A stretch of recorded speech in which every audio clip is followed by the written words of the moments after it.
The wind in Cinder Gulch did not blow so much as it scoured. It carried the grit of 3 territories, a relentless, dry abrasive that stripped the paint from the clapboard storefronts and etched intricate spiderwebs into the glass of the saloon windows. It was the late 1870s, and the settlement sat on the jagged edge of cattle country like a scab that refused to heal. The main street was nothing more than 2 ruts of hard-packed earth, flanked by warped buildings that leaned away from the prevailing gusts as if trying to crawl back into the earth. There was no church in Cinder Gulch, but there was a saloon that never quite slept, a place where the lanterns burned low and the whiskey burned hot, offering the only solace available in a land that seemed determined to kill anything that tried to take root. Mara stood by the splintered railing of the corral, the wind whipping strands of dark hair across her face. She pushed them back with a hand that was red and chapped, the skin roughened by lye soap and freezing water. She was 19 years old, but the sun and the wind had already begun to tighten the corners of her eyes. She wore a dress of faded calico that had been mended so many times the patches were more structural than the original fabric. Her boots were men's boots, stuffed with rags to make them fit, the leather cracked and gray with dust. She picked up the heavy wooden bucket at her feet. It was half full of brown, sluggish water she had drawn from the creek a mile away. The well having gone dry 3 weeks past, her back ached with a dull, thumping rhythm. A companion she had known since she was 12.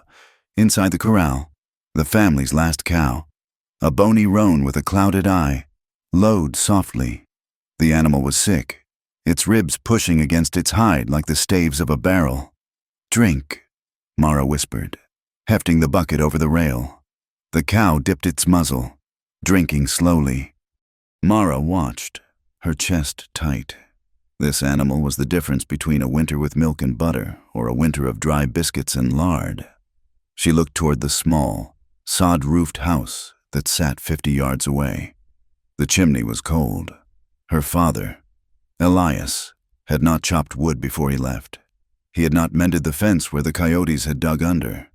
He had not looked at the sky to see the storm clouds gathering over the peaks to the north. He had simply gone to town.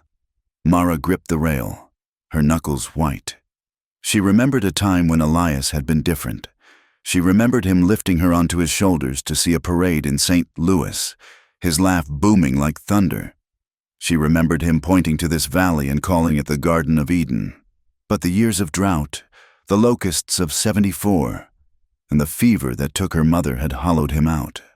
The hope had leaked out of him, replaced by a bitter, fermented anger that he nursed with cheap liquor. He cursed the land now. He cursed the government. He cursed the grave behind the house. And sometimes, when the whiskey was deep in his blood, he looked at Mara with a gaze that blamed her simply for surviving when everything else had died. She turned back to the work. There was no one else to do it. The air inside the dusty saloon was thick with tobacco smoke and the sour reek of unwashed bodies and spilled beer. It was a dark, cavernous space where men hid from the blinding glare of the sun. Elias sat at a corner table, his shoulders hunched, staring into the bottom of an empty glass. He was a man who had begun to shrink inside his own clothes. His coat hung loose, and his beard was a tangled thicket of gray and brown, stained with tobacco juice. He turned the glass over.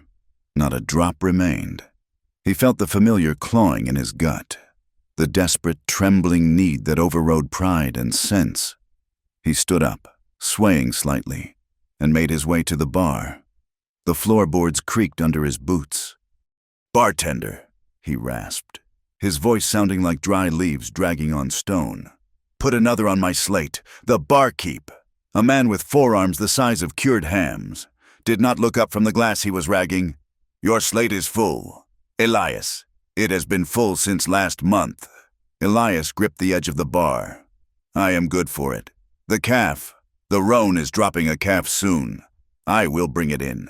"You have promised that calf to the blacksmith in the dry goods store," the barkeep said flatly. "No more credit." A heavy silence fell over the nearby drinkers. Then, a voice cut through the gloom, smooth and dangerous as oil on a whetstone. "Let the man have a drink. Silas." Elias turned. Sitting at a poker table in the center of the room was Harlan Pike. Harlan was everything Elias was not. He was clean-shaven, his skin glowing with the health of a man who ate beef every night. He wore a suit of dark wool, a silk vest, and a hat that cost more than Elias's farm was worth in a good year. Harlan was a cattle buyer, a land speculator, a man who bought desperate people's dreams for pennies on the dollar and sold them for gold.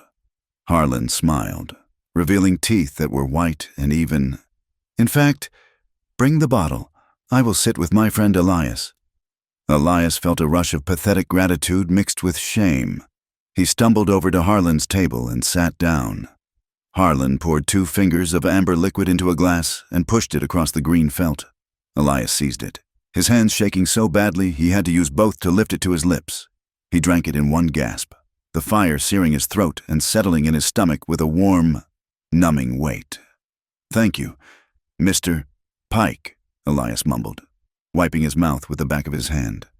Harlan leaned back, his eyes cold and predatory, like a hawk watching a field mouse. "We have business to discuss. Elias, the matter of your debt to me." Elias flinched. The warmth in his belly turned to ice. "I know, Harlan, I know. The winter was hard.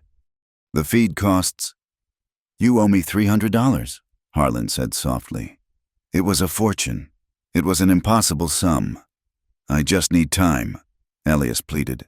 "Time is money," Harlan said. He drummed his fingers on the table. "You have nothing left to sell.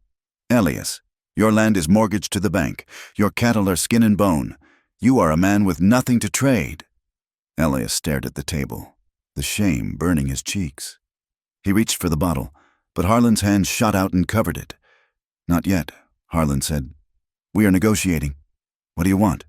Elias whispered. "I have nothing." Harlan looked around the room. He saw the other men watching, cowhands, drifters, broken farmers. He enjoyed an audience. He enjoyed seeing how low a man would crawl. He leaned in close, the smell of bay rum and expensive cigars wafting from him. "You have a daughter?" Elias blinked, his sodden brain trying to make sense of the words. "Mara? She is a strong girl," Harlan said, his voice carrying clearly through the sudden quiet of the room. "Young, hard-working. I have need of a housekeeper out at the Canyon Ranch. Someone to cook, clean, mend clothes, a woman's touch. She is all I have to run the place," Elias stammered. "The place is dead." "Elias," Harlan said, "and so are you. If you do not pay me—" Harlan swirled his drink. "Tell you what, a joke, really, a wager between friends. You give me the girl to work off your debt, and I will wipe the slate clean. $300, gone, and I will give you this bottle to take home. Also, $20 credit at the bar." Elias looked at the bottle. He looked at Harlan's smiling face. He heard a ripple of laughter from the men at the bar. It was a nervous, cruel sound. They were laughing at the absurdity of it. A daughter for a bar tab, a human being for a debt. Some of the men looked away, studying their boots, uncomfortable with the darkness that had just entered the room. But no one spoke. Harlan Pike owned half the county's paper. No one crossed him. "She is a good girl," Elias whispered, the words tasting like bile. "Then she will make a good worker," Harlan said. He pulled a piece of paper from his vest pocket. It was scrawled with ink, already prepared. He set a small vial of ink and a pen on the table. "Sign here." Elias looked at the paper. The words swam before his eyes. He thought of Mara's face, stern and disappointed. He thought of the cold house. Then he looked at the bottle of whiskey, the amber liquid catching the light of the lantern. It promised oblivion. It promised a night without memory. "It is just work," Elias muttered to himself. "Just work for a spell. It is for the best." He picked up the pen. His hand shook, scratching a jagged X and a messy signature across the bottom of the page. Harlan snatched the paper away. Blowing on the ink to dry it, he slid the full bottle across the table. "Done," Harlan said, his voice devoid of humor now. "I will come for her at dawn. Have her ready." Elias grabbed the bottle and stood up, nearly knocking the chair over. He did not look at Harlan. He did not look at the other men. He stumbled toward the door, clutching the glass neck of the bottle as if it were a lifeline. stepping out into the howling wind that waited to swallow him whole. Mara woke with a start. The wind was rattling the loose shutter against the log wall, but that was not what had roused her. It was the sound of the door slamming and the heavy, stumbling footsteps of her father. She sat up in the darkness, pulling the thin quilt up to her chin. The air in the cabin was freezing.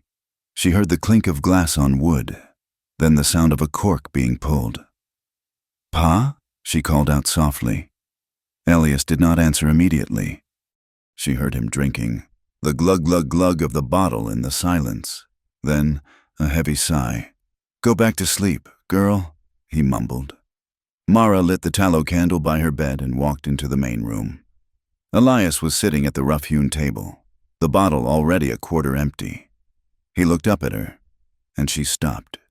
His eyes were red-rimmed and swimming with moisture, but beneath the drunkenness, she saw something terrified and evasive. "What happened?" she asked. "We're settling up," he said, slurring his words. "I fixed it. Mara, I fixed the debt." "How?" Mara asked, suspicion sharpening her voice. "You had no money. I made a deal," Elias said. He waved a hand vaguely.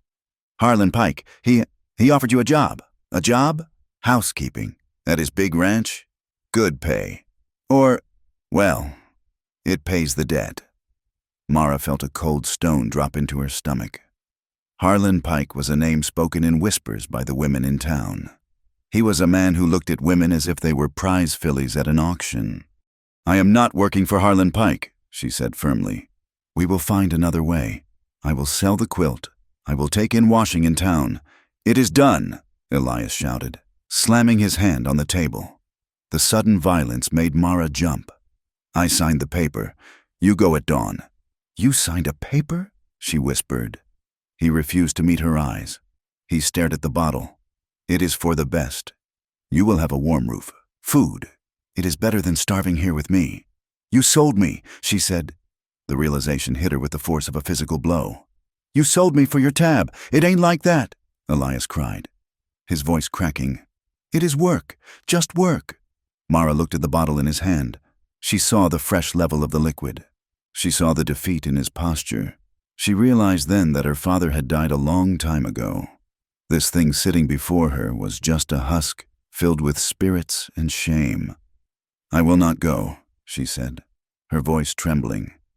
"You have to," Elias whispered, collapsing over the table, burying his face in his arms. "He will take the land. He will take everything. I had no choice." Mara stood there for a long time, watching the candle gutter. The wind howled outside, sounding like a chorus of screaming voices. She did not sleep again. She sat on the edge of her bed, fully dressed, her boots laced tight, waiting for the sun to bring the end of her life. Dawn arrived, not with golden light, but as a bruising of purple and gray on the eastern horizon. The air was frigid, the ground covered in a layer of frost that looked like ash. Mara heard the jingle of harness and the creak of wagon wheels long before she saw them. She walked out onto the porch, her shawl wrapped tight around her shoulders. Elias remained inside. He was awake. She could hear him pacing, but he was too cowardly to come out. A buckboard wagon pulled by two stout bays pulled up to the gate. Harlan Pike sat on the bench seat, wrapped in a buffalo hide coat, looking regal and cruel. Beside the wagon rode two men on horseback. One was a bearded man with a scar across his nose. The other was younger, a cowboy with a dark hat pulled low. Harlan smiled as he saw her. He did not step down. "Ready to go, my dear?" he called out. "I am not going anywhere with you," Mara said, her voice thin in the vast icy air. Harlan chuckled. He reached into his coat and pulled out a folded paper. "Your father says otherwise. This is a legal contract. Services in exchange for debt. You can come willing, or you can come bound. It makes no difference to the horses." Mara looked back at the house. "Pa!" she screamed. "Pa, do not let him do this!" The door remained shut. The silence from the cabin was louder than the wind. Harlan nodded to the men. "Put her in the wagon." The bearded man dismounted, grinning, but the younger cowboy, the one with the dark hat, hesitated. He looked at the house, then at Mara.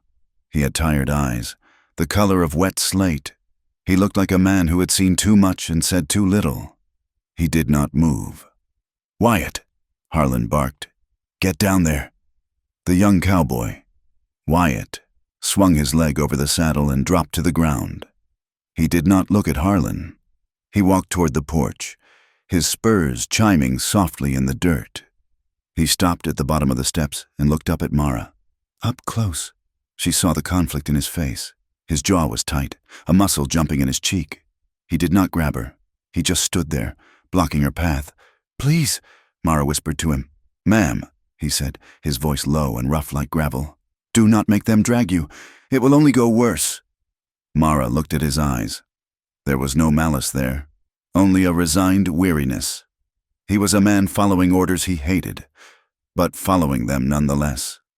The bearded man came up behind her, grabbing her arm with a grip like iron pincers. "Come on, little filly." Mara spun, trying to wrench free. "I am not yours." She kicked at the bearded man, landing a blow on his shin. He cursed and raised a hand to strike her, but Wyatt stepped in, catching the man's wrist. "Easy." Focused, Wyatt said. "Just get her in the wagon. No need to mark her." Harlan watched from the seat, amused. Mara was strong, but she was no match for two men.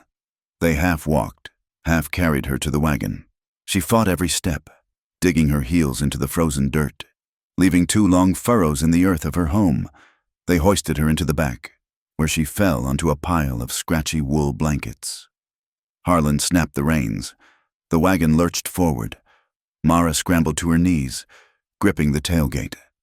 She watched the cabin retreat. The door finally opened, and Elias stepped out onto the porch. He was small and gray against the vast emptiness of the prairie. He held the bottle in one hand. He watched the wagon go. Then he raised the bottle to his lips. Something inside Mara fractured. It was a clean, sharp break, like a bone snapping. The grief that had been welling up in her throat instantly crystallized into something harder, colder. It was rage, pure, white-hot rage. "I will never forgive you," she said to the wind, her voice flat and deadly. "I will never forgive you, and I will never come back." The wagon rattled on, cresting the ridge. The cabin, the corral, and the broken man disappeared from view. Mara sat in the back, shivering not from the cold, but from the heat of the hate burning in her chest. The journey took all day. They moved away from the settlement, heading deep into the Badlands where the rock formations rose like twisted fingers from the earth. The country here was desolate, a maze of canyons and dry washes. Harlan Pike was in high spirits. He talked incessantly over his shoulder, his voice carrying back to where Mara sat huddled. He told crude jokes about women he had known in Abilene and Dodge City. He spoke of Mara's duties, his tone shifting from professional to insinuating. "You have good hands," he said, glancing back. "Strong. I like a woman with strong hands. You will scrub the floors first, then we will see about other tasks. A man gets lonely out here. A man needs comfort." Mara said nothing. She stared at the horizon, memorizing the shape of the hills, the position of the sun. She was not going to that ranch. She knew with a terrifying certainty that if she entered Harlan Pike's house, she would never leave it as herself. She would be broken, just as her father had been broken. Wyatt rode behind the wagon, trailing in the dust. Every time Mara looked up, she found him watching her. He did not leer like the bearded man. He watched her with a heavy, brooding intensity. When their eyes met, he would look away, pulling his hat brim lower. The sun began to dip, painting the sky in violent shades of orange and blood red. Harlan pulled the wagon into a small depression near a cluster of cottonwood trees. A dry creek bed ran through the center of the camp. "We camp here," Harlan announced. "Too dark to navigate the canyon trail." The men set about making a fire. The bearded man watered the horses. Wyatt gathered wood, moving with a quiet efficiency. Mara sat by the wagon wheel, refusing to move until Harlan grabbed her shoulder. "Get up," he said. "Cook us supper." Mara stood, shaking his hand off. "I am not your servant." "You are whatever I say you are," Harlan said. his voice dropping an octave. "You best learn that lesson quick. Girl," she cooked beans and salt pork over the fire, the smoke stinging her eyes. She ate nothing. The men ate greedily. Harlan produced a silver flask and passed it to the bearded man. He offered it to Wyatt, but the young cowboy shook his head. "I will take the first watch," Wyatt said, standing up. He walked out of the circle of firelight into the darkness. The night settled in, heavy and suffocating. The bearded man rolled into his blankets and was snoring within minutes. Harlan sat by the fire, watching Mara. She had retreated to the far side of the wagon, wrapping herself in her shawl. Harlan stood up and walked over to her. He loomed above her, blocking out the stars. "You are trembling," he said softly. "Go away," Mara said, pressing her back against the wood of the wagon wheel. Harlan crouched down. He reached out and took a lock of her hair, rubbing it between his fingers. "You cost me a lot of money. Mara, $40 for the debt, another $5 for the whiskey. That is a heavy price. I will work it off," she said, her voice shaking. "Scrubbing floors." Harlan laughed. A low, wet sound. "Scrubbing floors is for old women. You are young, you are pretty, in a dirty sort of way." He lunged suddenly, his hand clamping around her wrist. He yanked her toward him. Mara screamed, a short, sharp sound that was swallowed by the vastness of the prairie. She fought him, twisting like a wildcat. Harlan was strong, heavy with muscle and arrogance. He pressed her into the dirt, his whiskey-sour breath hot on her face. "Stop fighting," he growled. "You belong to me. Your daddy signed the paper." Mara's hand flailed in the dirt. She found a rock, but dropped it. Then her fingers curled into claws. As Harlan tried to pin her arms, she raked her fingernails across his face, digging deep into the cheek. Harlan roared in pain and surprise. He reared back, touching his face. His fingers came away bloody. "You little bitch," he shouted. He backhanded her. The blow knocked Mara sideways, her head striking the wagon wheel. Stars exploded in her vision. She tasted copper blood in her mouth. Harlan stood over her, breathing hard, blood streaming down his face. "You want to play rough? Fine. We will finish the journey tomorrow. And when we get to the ranch, I will tie you to the bedpost until you learn some manners." He kicked dirt at her and stalked back to his bedroll near the fire. Mara lay in the dirt, her head throbbing, her cheek pressed against the cold earth. She did not cry. The tears had dried up hours ago. She lay there and listened to the fire crackle, listened to Harlan's breathing slow into sleep. A shadow fell over her. She flinched, curling into a ball, expecting another blow. It was Wyatt. He stood silently in the dark, barely visible. He looked toward the fire where Harlan slept, then down at Mara. His face was unreadable in the gloom, but his hands were clenched at his sides. He knelt down. He did not touch her. He placed 3 items on the ground near her head: a canteen, a burlap sack containing dried beef jerky and biscuits, and a hunting knife with a bone handle. He looked at her, his eyes catching the faint starlight. He put a finger to his lips. He did not speak. To speak would be mutiny. To speak would be death if Harlan heard, but the message was clear. He stood up and walked silently away, moving to the perimeter of the camp to resume his watch. He stood with his back to her, staring out into the dark, making it clear he would see nothing that happened behind him. Mara stared at the knife. She waited. She waited until the moon began to slide down the western sky. She waited until the fire was nothing but dying embers. She waited until the pre-dawn chill was at its deepest, that hour when the world seems to hold its breath. She moved. She ignored the screaming pain in her head. She grabbed the canteen and slung the strap over her shoulder. She stuffed the jerky into her pockets. She took the knife, gripping the handle so tight her knuckles turned white. She looked at Harlan one last time. He was sleeping on his back, snoring softly. It would be so easy to walk over there and draw the blade across his throat. The thought tempted her. It sang to her, but she looked at the bearded man, his revolver close at hand. She looked at the distance to the horses. It was too risky. She chose freedom over vengeance. Mara slipped away from the wagon, moving as silent as a ghost. She crouched low, stepping carefully to avoid dry twigs. She moved past the sleeping men, past the horses that shifted and blew air through their nostrils but did not whinny. She reached the edge of the scrubby ravine. She looked back once. Wyatt was a silhouette against the stars, 50 yards away. He did not turn around. Mara slid down into the darkness of the ravine, the shale sliding softly under her boots. She hit the bottom and began to run. She ran despite the darkness, despite the rocks that tore at her dress. She ran toward the lightening line of the horizon, toward the unknown, leaving behind her father, her home, and the girl she used to be. The sun began to edge over the horizon, turning the sky the color of a fresh bruise. As Mara disappeared into the wilderness, the sun was a hammer, and the earth was the anvil, and Mara was the raw iron being beaten between them.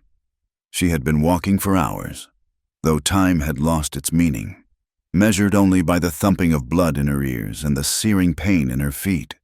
The boots she wore were old, the leather stiff and unyielding, and her heels were already raw meat sliding against the rough interior with every step. She stumbled through a landscape that seemed designed by a hateful god to repel life. Dry gullies cut through the earth like open wounds, filled with loose shale that shifted treacherously underfoot. Thorn bushes, gray and twisted, clawed at the hem of her dress, leaving long, ragged tears in the fabric and scratches on her ankles that stung with sweat. The canteen Wyatt had left her thumped rhythmically against her hip. It was heavy, a burden on her bruised shoulder, but she clung to it as if it were a reliquary containing the bones of a saint. She had taken only small sips, letting the tepid water wet her cracked lips before swallowing, rationing it with a discipline born of terror.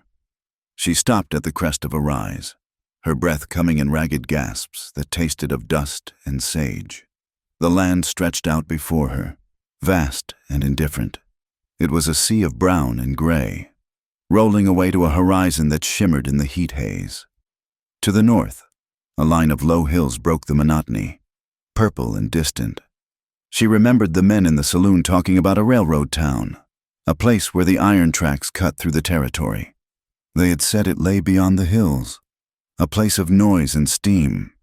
It was a faint hope, fragile as a spider web, but it was the only direction she had. She pushed on.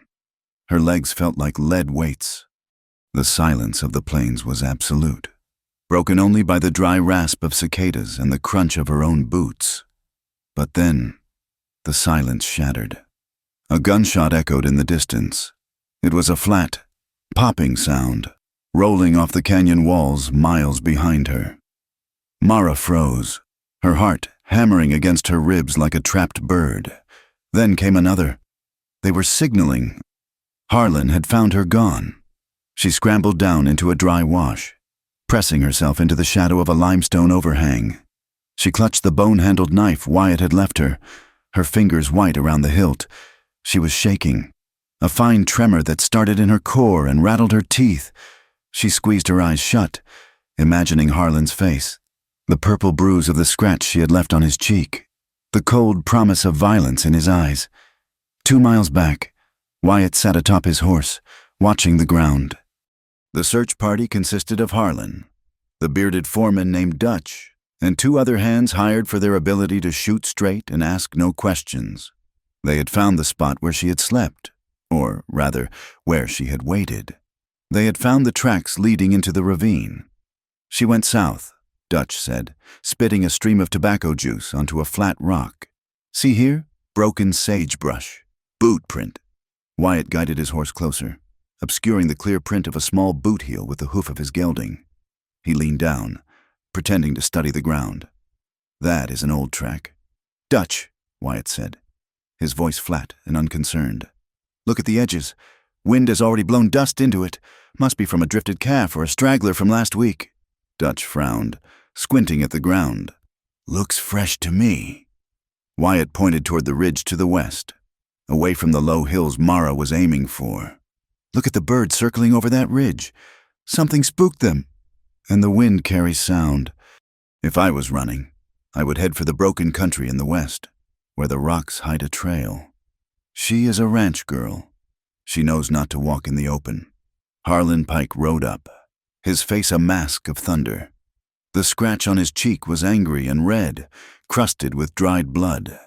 He looked like a man whose property had not only been stolen but had insulted him in the process. "Which way?" "Wyatt," Harlan demanded. Wyatt met Harlan's eyes. He felt a coil of sickness in his gut, a mix of fear and self-loathing that he had worked for this man for 5 years, but he kept his face still. "The west," he lied. "The ground is harder there." She would try to hide her sign. Harlan looked west, then south. He was a predator, but he was not a tracker. He relied on men like Wyatt. "Check the west ridge." Harlan barked at Dutch. "You two, ride the draw. Wyatt, you scour the creek bed to the east, just in case she doubled back. If you find her, fire 2 shots. If she resists—" Harlan paused, a cruel smile touching his lips. "Drag her back." The men spurred their horses. Wyatt watched them go, waiting until they were cresting the rise toward the west. Then he turned his horse east, toward the dry creek bed, riding slow. His jaw set so hard his teeth ached. He was not hunting her. He was saving her. But to do that, he had to play the part of the hound until the leash snapped. By late afternoon, the sun had turned the world into an oven. Mara had fallen twice, the second time. She had laid in the dirt for a long minute, the taste of alkaline dust coating her tongue, wondering if it would be easier to just stay there. The earth was warm, and the sky was a deep, endless blue. Dying here would be lonely, but it would be her own death. It would not belong to Harlan Pike. But the image of her father's face, weak, apologetic, trading her for a bottle, swam into her mind. The rage that had fractured inside her ignited again. She would not die. She would not let Elias be right. She would not let Harlan win. She forced herself up, staggering toward the cover of a cluster of scrub oaks near a dry creek bed. Her vision was blurring at the edges. Her water was gone. She had finished the last drop an hour ago. She crawled into the shade of the oaks, the dry leaves crackling under her weight. She curled into a ball, clutching the knife against her chest. Her breathing was shallow. The heat seemed to be pressing the life out of her, ounce by ounce. She closed her eyes, and the darkness took her, not into sleep, but into a gray, buzzing stupor. She did not hear the hoofbeats. They were soft, muffled by the sand of the creek bed. She did not hear the creak of leather or the jingle of a spur. The first thing she knew was a shadow blocking out the harsh light. She gasped, slashing out blindly with the knife. A hand caught her wrist. It was not a rough grip, but it was firm. "Easy," a voice said. "Easy. Mara, it is me." She blinked, her eyes streaming with grit and tears. Through the haze, she saw a hat, a dusty face, and eyes the color of slate. "Wyatt," she went limp, the fight draining out of her. You found me." He knelt beside her. He looked different than he had at the ranch. The exhaustion was still there, but the passivity was gone. He looked terrified. "They are headed west," he said, his voice hurried. "I sent them the wrong way, but they will circle back when they find no sign. We have maybe 2 hours of lead time." He uncapped his own canteen and held it to her lips. "Drink, slow now." The water was warm, but it tasted like sweet nectar. Mara choked on the first swallow, coughing, then drank greedily, until he pulled it away. "That is enough for now," he said. "You will make yourself sick." He looked at her bruised face, the dirt streaked with sweat, the bloody tatters of her dress. He looked at the way she curled in on herself, small and broken, but still holding that knife. A surge of emotion hit him so hard it nearly knocked the wind out of him. It was panic, yes, but beneath it was a fierce, roaring protectiveness that he had never felt for anything in his life. He had spent years driving cattle, protecting herds from wolves and rustlers. But that was a job. This was necessary. He stood up and offered her his hand. "Can you ride?" I do not know," she whispered. "I am not taking you back," he said, anticipating her fear. "I am done with him. I am done with all of it." He pulled her up, her legs buckled, and he caught her, sweeping her up into his arms. She was shockingly light, bird-boned and trembling. He carried her to his horse, a sturdy bay gelding that stood ground-tied in the shade. He lifted her into the saddle, then swung up behind her. He wrapped one arm around her waist to steady her, taking the reins with the other. "Hold on," he said. "We have to ride hard." "Where?" she asked, her voice lost in the wind as he turned the horse. "The junction," he said. "The railroad. It is the only place big enough to get lost in." He spurred the horse, and they surged forward, leaving the dry creek bed and the life they had known behind. Wyatt did not look back. He had crossed a line. He had stolen Harlan Pike's property, stolen his horse, and effectively signed his own death warrant if they were caught. But as he felt Mara lean back against him, her body radiating a fragile heat, he knew he would kill anyone who tried to stop them. They rode until the moon was high and white, a polished bone in the black sky. The horse was blowing hard, its coat lathered with sweat. Wyatt finally pulled up in a small depression shielded by a rim of rock. It was not a good camp, but the horse needed rest. And he could feel Mara sagging against him, drifting in and out of consciousness.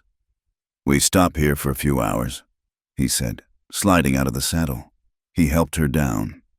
Her legs gave way immediately, and he lowered her gently to the ground.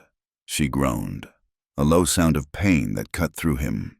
He unsaddled the horse and hobbled it nearby where there was a patch of dry grass. He did not light a fire. A fire was a beacon in this country. He spread his bedroll on the ground, a canvas tarp and a wool blanket. It was narrow, meant for one man. "Come here," he said gently. "You need to keep warm. The desert freezes at night." Mara crawled onto the blanket. She was shivering violently now, the sweat on her skin turning to ice in the night air. Wyatt lay down beside her. There was no hesitation, no awkwardness, only the brutal necessity of survival. He pulled the canvas over them both, tucking the edges in to trap their body heat. They lay on their sides, facing the same direction, spooned together in the cramped space. Mara's back was pressed against Wyatt's chest. He could feel every shudder that racked her frame. He wrapped an arm over her, pulling her tighter against him, trying to transfer his warmth to her. "I am cold," she whispered, her teeth chattering. "I know," he murmured against her hair. "I know. It will pass. Just breathe." Gradually, the shivering subsided. The heat of their bodies created a small, safe pocket of air beneath the canvas. Mara drifted into a restless sleep, her breathing evening out. Wyatt lay awake. He stared at the darkness, listening to the wind hiss through the sagebrush. He was acutely aware of the woman in his arms. He could smell the dust in her hair, the faint, metallic scent of fear that clung to her. He could feel the curve of her hip, the sharpness of her shoulder blades. A heat curled low in his belly, ancient and undeniable, but he crushed it down with a ruthless will. He thought of Harlan's hand on her wrist. He thought of the way men in the bunkhouse talked about women, as if they were livestock to be broken and used. He would not be that man. He shifted slightly, giving her more room, though there was none to give. His heart was thundering against his ribs, a heavy, driving rhythm. Mara stirred. She shifted in her sleep, pressing closer to him, seeking the source of the warmth. Her hand came up and rested on his forearm, her fingers curling into his shirt. Wyatt froze. He stopped breathing for a moment. He felt the weight of her trust, heavy and terrifying. She was sleeping in the arms of a man she barely knew, a man who worked for her tormentor, because she had no other choice. He rested his chin lightly on the top of her head. "I have got you," he whispered into the dark, a promise to himself as much as to her. "I will not let them take you, and I will not take from you." He forced his hands to stay still, his fingers spread flat on the blanket, refusing to caress, refusing to encroach. He watched the stars wheel overhead, keeping vigil over her sleep, until the gray light of pre-dawn warned him it was time to move. 2 days later, they crested a ridge and looked down upon the junction town. It was an ugly scar on the land. It had no name that anyone used, simply the junction. It was a place where the east-west rail line met a spur that ran down into the cattle country. It was a town built of raw lumber and desperation. Smoke from 2 locomotives chugged into the sky, thick, black, and greasy, mixing with the smell of thousands of cattle waiting in holding pens. The wind carried the scent of coal smoke, cow manure, unwashed men, and stale beer. The main street was a mire of churned mud. Despite the dry weather, men and wagons moved through it like insects in molasses. There were saloons on every corner, their signs faded and peeling. A boarding house stood near the tracks, a 2-story structure that looked as if it were holding itself together by sheer force of will. "It is not much," Wyatt said, reining in the horse. "It is not his ranch," Mara said. Her voice was hoarse, her lips cracked and bleeding, but her eyes were clear. They rode down into the town. People stared. A cowboy on a tired horse with a woman in a torn dress riding behind him was not an uncommon sight, but it was one that drew eyes. The gazes were not kind. Men assessed Mara with open speculation. Women on the boardwalk gathered their skirts and turned away. They pulled up in front of the boarding house. A sign swung above the door. Rooms, meals, baths. Wyatt dismounted and helped Mara down. She stood unsteadily, smoothing her ruined dress. She felt the weight of the town's judgment pressing on her, a physical weight like the canteen. "Stay close to me," Wyatt said. They walked inside. The lobby was dark, smelling of cabbage and lye. A woman stood behind a high desk. She was severe, with hair pulled back so tight it pulled her eyebrows up, and a mouth that looked like it had never tasted sugar. "We need a room," Wyatt said. "2 rooms, if you have them." The woman looked at Wyatt. Then her gaze slid to Mara. She took in the bruised cheek, the men's boots, the filthy dress. Her lip curled. "We run a respectable house," the woman said. "We do not rent to soiled doves." Mara flinched. The insult was sharp and practiced. "She is not a whore," Wyatt said, his voice dropping to that dangerous, gravelly timbre. "She is my sister. We have been traveling from the territories. We were set upon by bandits." The lie was thin, and the woman knew it. She looked at Wyatt's gun belt, tied low on his thigh.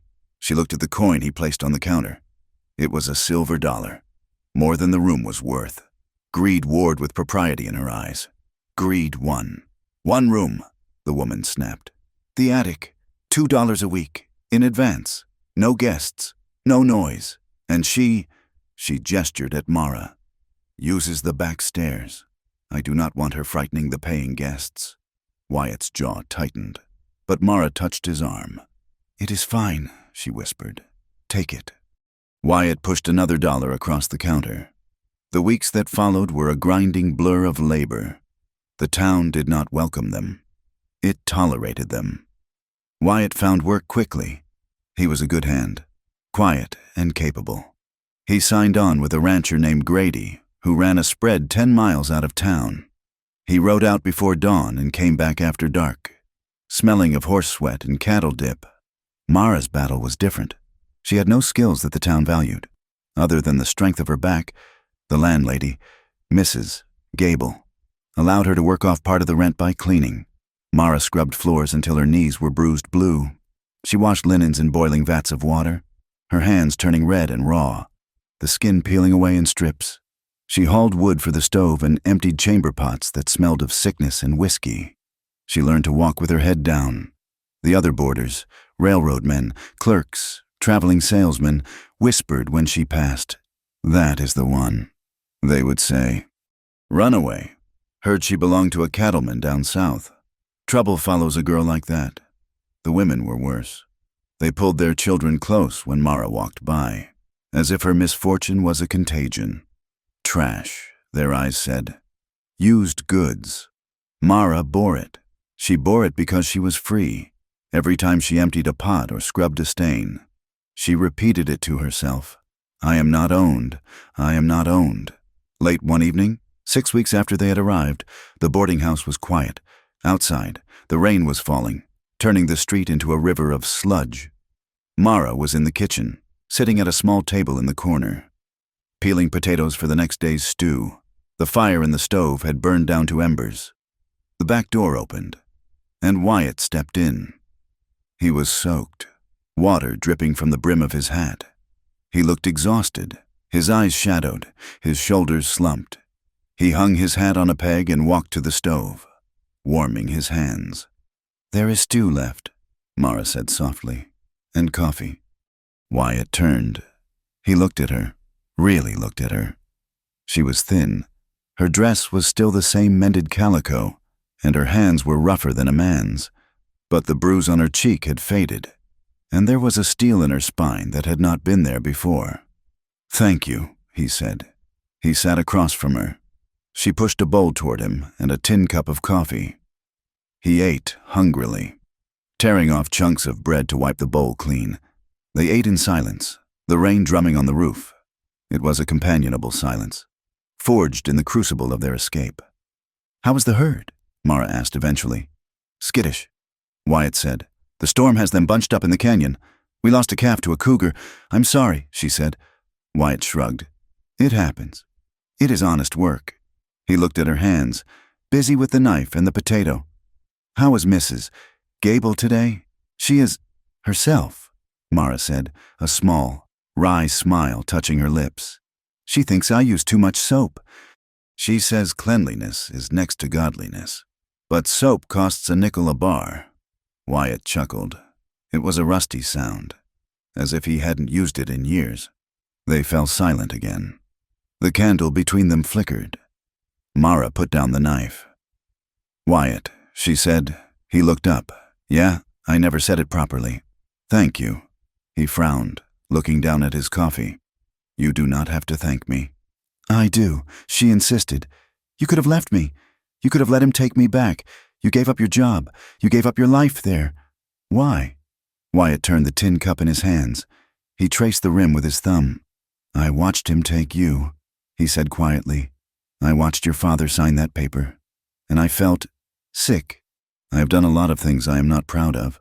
Mara, I have looked the other way plenty of times, but when I saw you in that wagon, looking back at that house," he looked up, meeting her eyes. His gaze was intense, stripping away the layers of pretense. "I just couldn't be another man who did nothing," he said. Mara felt a lump in her throat. She reached for her own cup of coffee at the same moment Wyatt reached for the pot to refill his. Their hands met. His fingers, calloused and rough, brushed against hers, which were red and chapped. Mara froze. A shock went through her, sharp and sudden as static electricity. It wasn't just the touch. It was the heat. It was the sudden, overwhelming awareness of him as a man, not just a savior. She looked at his hand covering hers. She did not pull away. She felt a pull in her chest, a strange, terrifying gravity. It scared her. She had learned that men were dangerous, that they took what they wanted, but this man, his hand was shaking slightly. She looked up at his face. Wyatt was staring at their hands. His breath caught in his throat. He looked at her, and the tired slate of his eyes seemed to crack, revealing a burning, desperate hunger underneath. But he did not grab. He did not squeeze. He waited. Mara felt the fear, the ghost of Harlan's grip. But beneath it, she felt something else, a steadying warmth, a recognition. She slowly turned her hand over, interlacing her fingers with his for just a second. It was a tentative, fragile gesture. Then she pulled back, her heart hammering. I should finish the potatoes?" she whispered, her voice trembling. Wyatt pulled his hand back as if he had been burned. He cleared his throat, looking away toward the stove. "Yeah," he said, his voice rough. "Yeah, I should. I have to check the horses." He stood up abruptly, grabbing his hat. He walked to the door, pausing with his hand on the latch. "Good night, Mara. Good night, Wyatt." He went out into the rain. Mara sat alone in the kitchen, staring at her hand, feeling the ghost of his touch tingling on her skin. She felt terrified. She felt alive. And for the first time since she left the cabin, she felt something that wasn't anger. It was hope, and it was the most dangerous thing of all. Time did not pass in the junction so much as it eroded. wearing down the days like water grinding against stone. 2 years slipped by, marked not by calendars but by the brutal rotation of the seasons. The summers were a white-hot anvil, the sun hammering the earth until the mud turned to brick and the air shimmered with heat haze that distorted the horizon. Dust storms rolled in from the plains, towering walls of brown grit that swallowed the town whole, seeping through window cracks and coating every surface in a fine, silty powder that tasted of copper and ancient earth. Then came the winters, sweeping down from the northern peaks with knives in their fists. The wind screamed through the gaps in the boarding house walls, freezing the water in the wash basins and turning the cattle in the holding pens into huddled, shivering mounds of misery. Mara survived. She did more than survive. She hardened. The girl who had been dragged screaming from her father's cabin had vanished, replaced by a woman forged in the fires of labor and silence. Her body, once soft with youth, was now lean and roped with muscle. Her hands were rough, the skin permanently stained by lye soap and coal dust. Her fingernails cut short to keep them from breaking while she scrubbed the pine floors of Mrs. Gable's boarding house.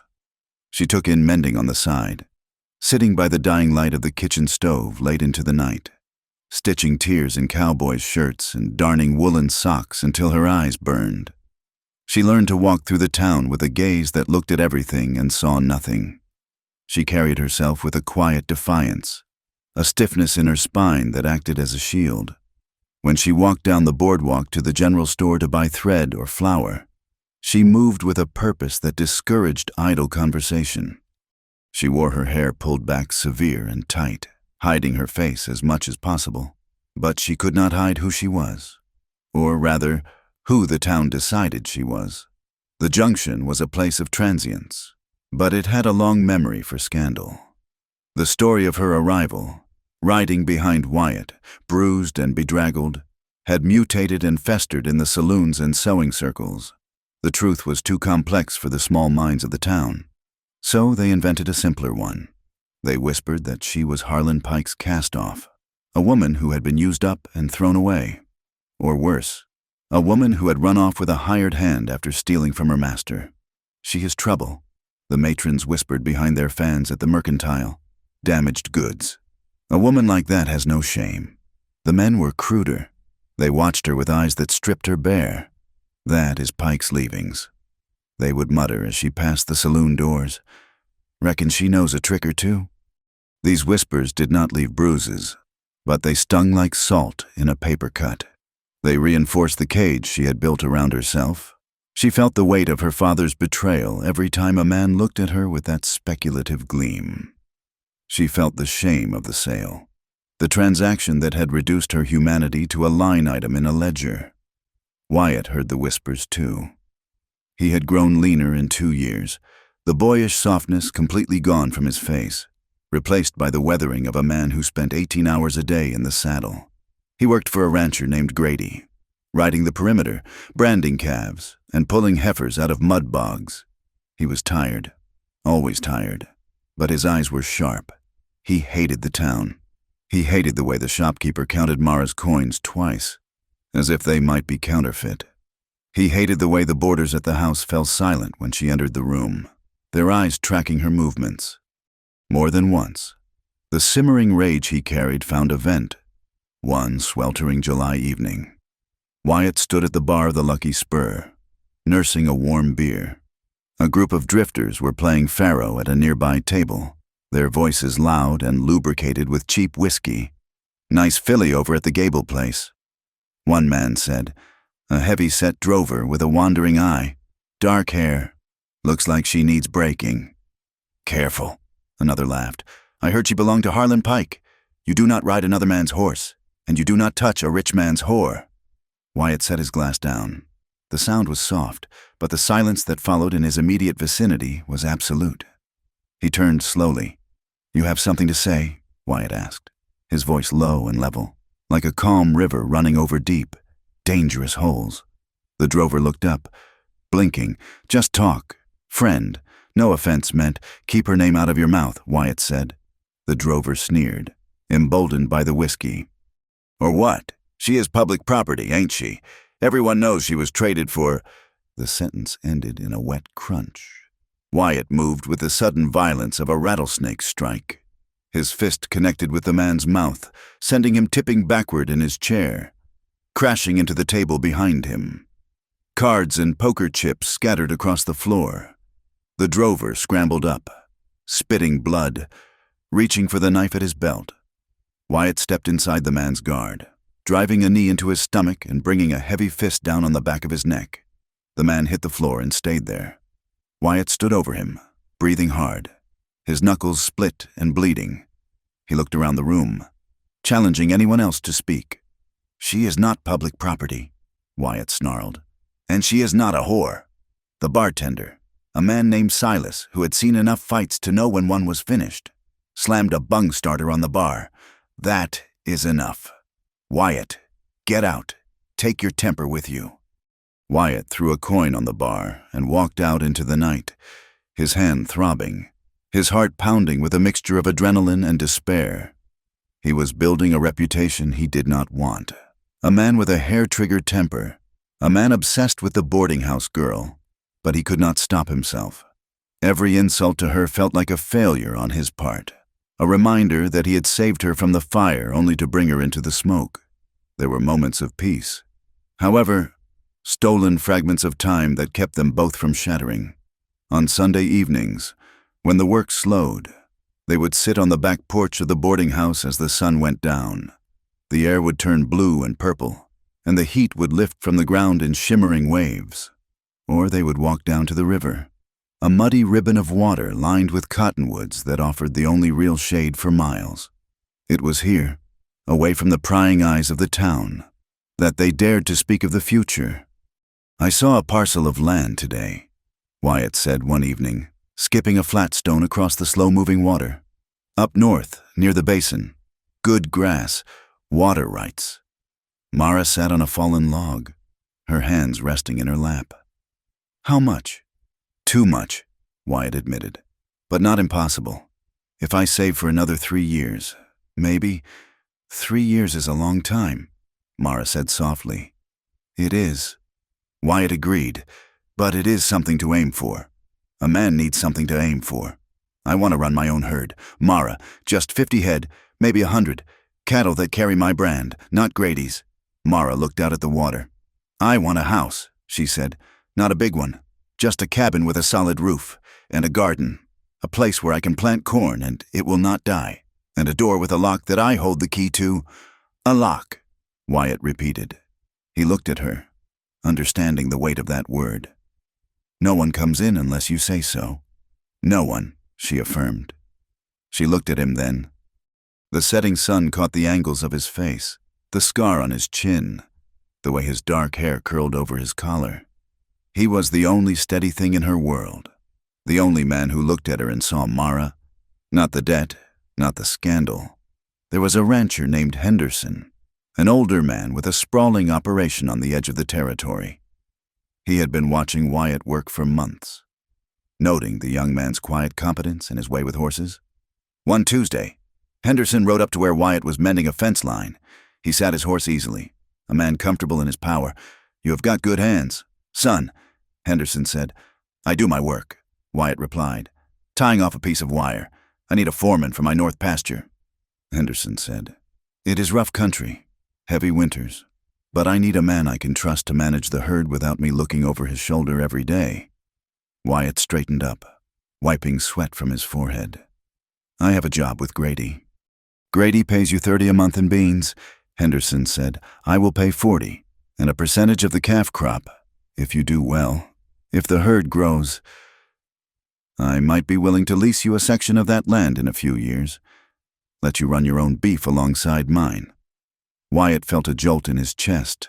A lease, a percentage. It was the ladder out of the pit. He looked at Henderson. "Why me?" "Because I hear you are a man who stands his ground," Henderson said, "and a man who protects what he cares about. I like that in a foreman. Think on it." When Wyatt told Mara about the offer that night, sitting on the porch steps in the dark, her reaction was complex. "It is what you wanted," she said, her voice tight. "It is," Wyatt said. "It is a start." but it means moving. The north pasture is 10 miles out. There is a line shack there. It is rough. Mara, I am used to rough, she said. But it was not the hardship that gave her pause. It was the hope. Hope was terrifying.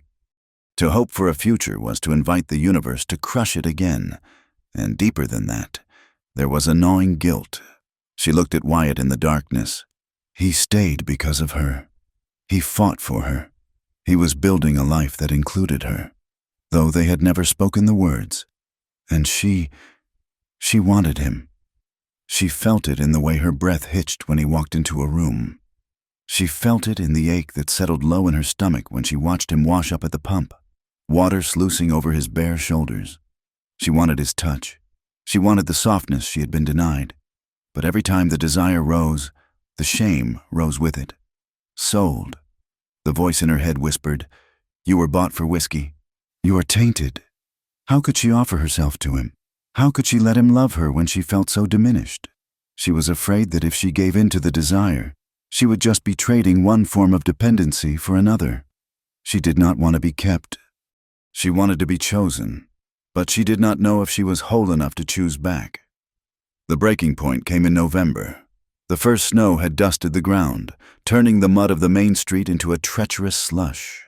The boarding house was crowded with men waiting out the weather, out-of-work hands, a peddler selling patent medicines, and a few railroad surveyors. Dinner was a chaotic affair.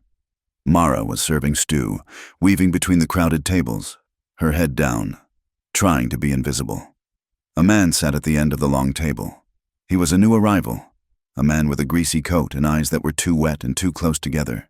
He had been drinking from a flask all afternoon. As Mara passed him to collect an empty bowl, he reached out and clamped his hand around her wrist. "Well now," he slurred, his voice loud in the sudden lull of conversation. "If it ain't the little bird I heard about. Harlan Pike's leftover." Mara froze. The room went silent. She tugged at her arm, but his grip was tight. "Let go," she said, her voice shaking. "I hear you are good for a debt." The man laughed, looking around at his table mates for approval. What does it cost for a smile? 2 bits, or maybe a bottle? The shame was a hot wave that crashed over her, suffocating and red. It was the saloon all over again. It was her father's voice. It was the wagon. Before she could speak, before she could scream, a blur of motion crossed the room. Wyatt had just walked in from the cold, stamping snow from his boots. He heard the words. He saw the hand on her wrist. He did not speak. He did not warn. He crossed the room in 3 long strides, grabbed the man by the back of his greasy coat, and ripped him out of the chair. The man howled as he was thrown backward, crashing into the wall. Wyatt was on him instantly. This was not a barroom scuffle. This was an execution of rage. Wyatt punched the man in the face, the sound of bone on bone sickeningly loud. "Do not touch her," Wyatt roared, striking him again. "Do not you ever touch her." The man was bloody and insensible within seconds, but Wyatt did not stop. He was hitting the past. He was hitting Harlan. He was hitting every whisper and every look that had ever hurt her. Wyatt. It took 3 men to pull him off. Grady's foreman and 2 railroad workers hauled Wyatt back, his chest heaving, his eyes wild and unseeing. The man on the floor groaned, clutching a broken nose. "Get him out of here, Mrs." Gable shrieked from the kitchen doorway. "Get him out before I call the marshal." Wyatt shook off the hands holding him. He looked at Mara. She was standing by the table, clutching her wrist, her face pale as milk. She looked terrified, not of the man, but of the violence, of him. He turned and stormed up the stairs to his room, the door slamming behind him with a force that rattled the windows. An hour later, the house was quiet. The beaten man had been dragged out by his friends. The other boarders had retreated to their rooms, whispering excitedly about the fight. Mara stood outside Wyatt's door. She held a basin of warm water, a clean rag, and a small bottle of arnica. Her heart was hammering against her ribs like a trapped bird. She knocked softly. "Go away." Wyatt's voice came from inside, thick and rough. "It is me," she said. A long silence. Then, the sound of a bolt sliding back. The door opened. Wyatt stood there in his undershirt, his hair disheveled. His right hand was a ruin, swollen, purple, the knuckles split wide open and oozing blood. "Let me see," she said quietly. He stepped back, allowing her to enter. The room was tiny, barely big enough for the narrow bed and a washstand. The ceiling slanted low under the eaves, making the space feel like a cave. A single lantern flickered on the crate he used as a table, casting long, dancing shadows on the walls. The wind rattled the window pane, a lonely, hollow sound. "Sit down," Mara said. Wyatt sat on the edge of the bed. He looked defeated. The rage had burned out, leaving only ash and shame. Mara dipped the rag in the warm water. She took his hand in hers. It was heavy and hot. She began to gently clean the blood from his knuckles. "You should not have done that," she whispered. "He was drunk. He called you." Wyatt's voice cracked. He could not finish the sentence. "I know what he called me," Mara said. "Words are just wind."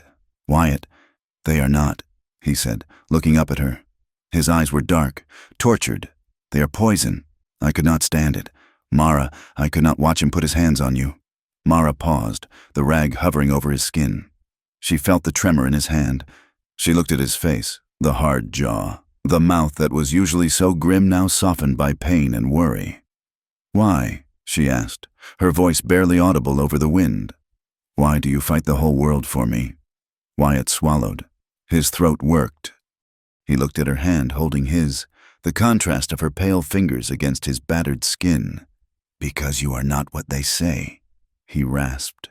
"Because you are the best thing in this God-forsaken world, and they treat you like dirt." He took a breath. The air in the small room suddenly charged, thick with the smell of arnica and rain and the musk of his skin. "I think about you, Mara, all the time, out in the range, when the wind is blowing. I think about you safe in here. I worry about you." He looked into her eyes, and the honesty there was terrifying. "I want more than this," he admitted, his voice dropping to a whisper. "I am tired of being your friend. I am tired of sleeping in this room alone, wishing I was holding you." Mara's breath hitched. Her first instinct was to pull away, the old fear rearing up, the fear of the trap, the fear of the debt. "He wants to own you," the fear whispered. But she looked at him. This was Wyatt. This was the man who had left water in the desert. The man who had slept beside her for weeks without touching her because he knew she was afraid. The man who had just bloodied his hands to defend her honor. He was not Harlan. The realization broke something open inside her chest, a dam bursting. The guilt, the shame, the fear, it all washed away for a singular moment, replaced by a desperate, aching need. "Wyatt." She breathed. He saw the change in her eyes. He saw the wall come down. He reached out with his uninjured hand and cupped her face. His thumb brushed her cheekbone, rough but impossibly gentle. Mara leaned into his touch. She closed her eyes and let out a shuddering sigh. Then he leaned forward, and she met him. The kiss was slow. It was not the crushing, taking kiss she had feared from men. It was tentative, a question asked and answered. His lips were warm, tasting of salt and coffee. Mara made a small sound in her throat. She dropped the rag. Her hands came up to clutch the front of his shirt, pulling him closer. The kiss deepened. It grew hungry. It was the release of 2 years of silence. 2 years of standing on opposite sides of a line they were afraid to cross. Wyatt groaned low in his chest, his hands sliding from her face to her waist, his fingers spreading carefully, holding her as if she were made of glass. Their breath mingled, hot and fast. Mara felt a fire ignite in her belly, a sensation she had never known, a fierce, demanding heat that made her press her body against his. She felt the hardness of his chest, the strength of his legs against hers. For a moment, she forgot the boarding house. She forgot the debt. She forgot everything but the taste of him and the thunder of his heart against her own. Then, the memory of the hand on her wrist, the boarder's hand, Harlan's hand, flashed in her mind. Panic flared. She pulled back, gasping. her eyes wide. She scrambled backward a step, her hand flying to her mouth. "No," she whispered. I can't." Wyatt stopped instantly. He did not chase her. He stayed seated on the bed, his chest heaving, his eyes black with desire, but his hands held up, palms open. "Mara," he said, his voice rough. "I am not ready," she stammered, tears pricking her eyes. I cannot belong to anyone again. Wyatt, I cannot be owned, not even by you." Wyatt looked at her. He saw the terror warring with the want. He stood up slowly, careful not to make any sudden moves. He took a step toward her, but stopped when she flinched. "Listen to me," he said. His voice was low, shaking with the effort of control. "You do not belong to me. You never will. I do not want to own you. Mara." He reached out, not to touch her, but to offer his hand. "I do not want to be your master," he said fiercely. "I just want to stand beside you. I want to be the man who stands between you and the wind. That is all. If you will let me—" Mara looked at his hand. She looked at his face, stripped of all artifice. She saw the truth there. He was offering a partnership, not a collar. She let out a long, shaky breath. She did not take his hand. Not yet. She was not ready to cross that final distance. But the panic receded, leaving a trembling quiet in the room. "I believe you," she whispered. She stepped back toward the door. I should go. Mrs. Gable will wonder." Wyatt nodded. He lowered his hand. "Good night. Mara, good night." She slipped out of the room, closing the door softly between them. She walked down the hall to her own small room, her lips still burning, her heart racing. She lay in her bed, staring at the dark ceiling. She did not sleep for a long time. Something had shifted. The air between them was no longer empty. It was charged with a new current. They were not lovers. Not yet. She had drawn a line, and he had respected it. But as she touched her fingers to her lips, tracing the ghost of his kiss, she knew that the line was no longer a wall. It was a threshold, and for the first time in her life, she was standing on the edge of it, looking not at a cage, but at a horizon. Beneath the daily struggle of floor scrub and cattle dust, a deep, growing desire had taken root, and even the winter wind could not freeze it out. The wind on the high plains of the territory was different from the wind in the red rock canyons. Here, it was a constant, keening presence that stripped the moisture from the soil and tested the joints of every living thing. It was a place of thin, rocky earth and erratic rain, a landscape that seemed to resent the intrusion of the plow and the fence post, but it was theirs. 5 years had passed since Mara and Wyatt had ridden out of the junction town, leaving behind the boarding house and the whispers. They were in their mid-20s now, the softness of youth fully eroded by the grit of the frontier. They had leased a section of land outside of a small, unnamed settlement that was little more than a post office and a mercantile, miles from the railhead. It was a hard patch of ground, prone to early frosts and blistering summers.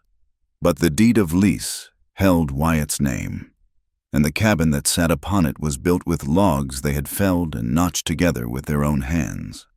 The cabin was not much to look at. The roof leaked when the spring thaws came, requiring buckets to be set out in a grim constellation across the floorboards.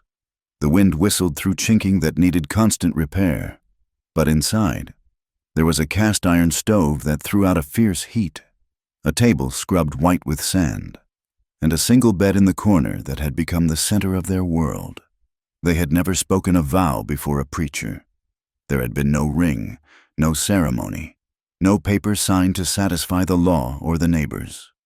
The transition from two people surviving together to two people living as one had been as gradual and inevitable as the turning of the seasons.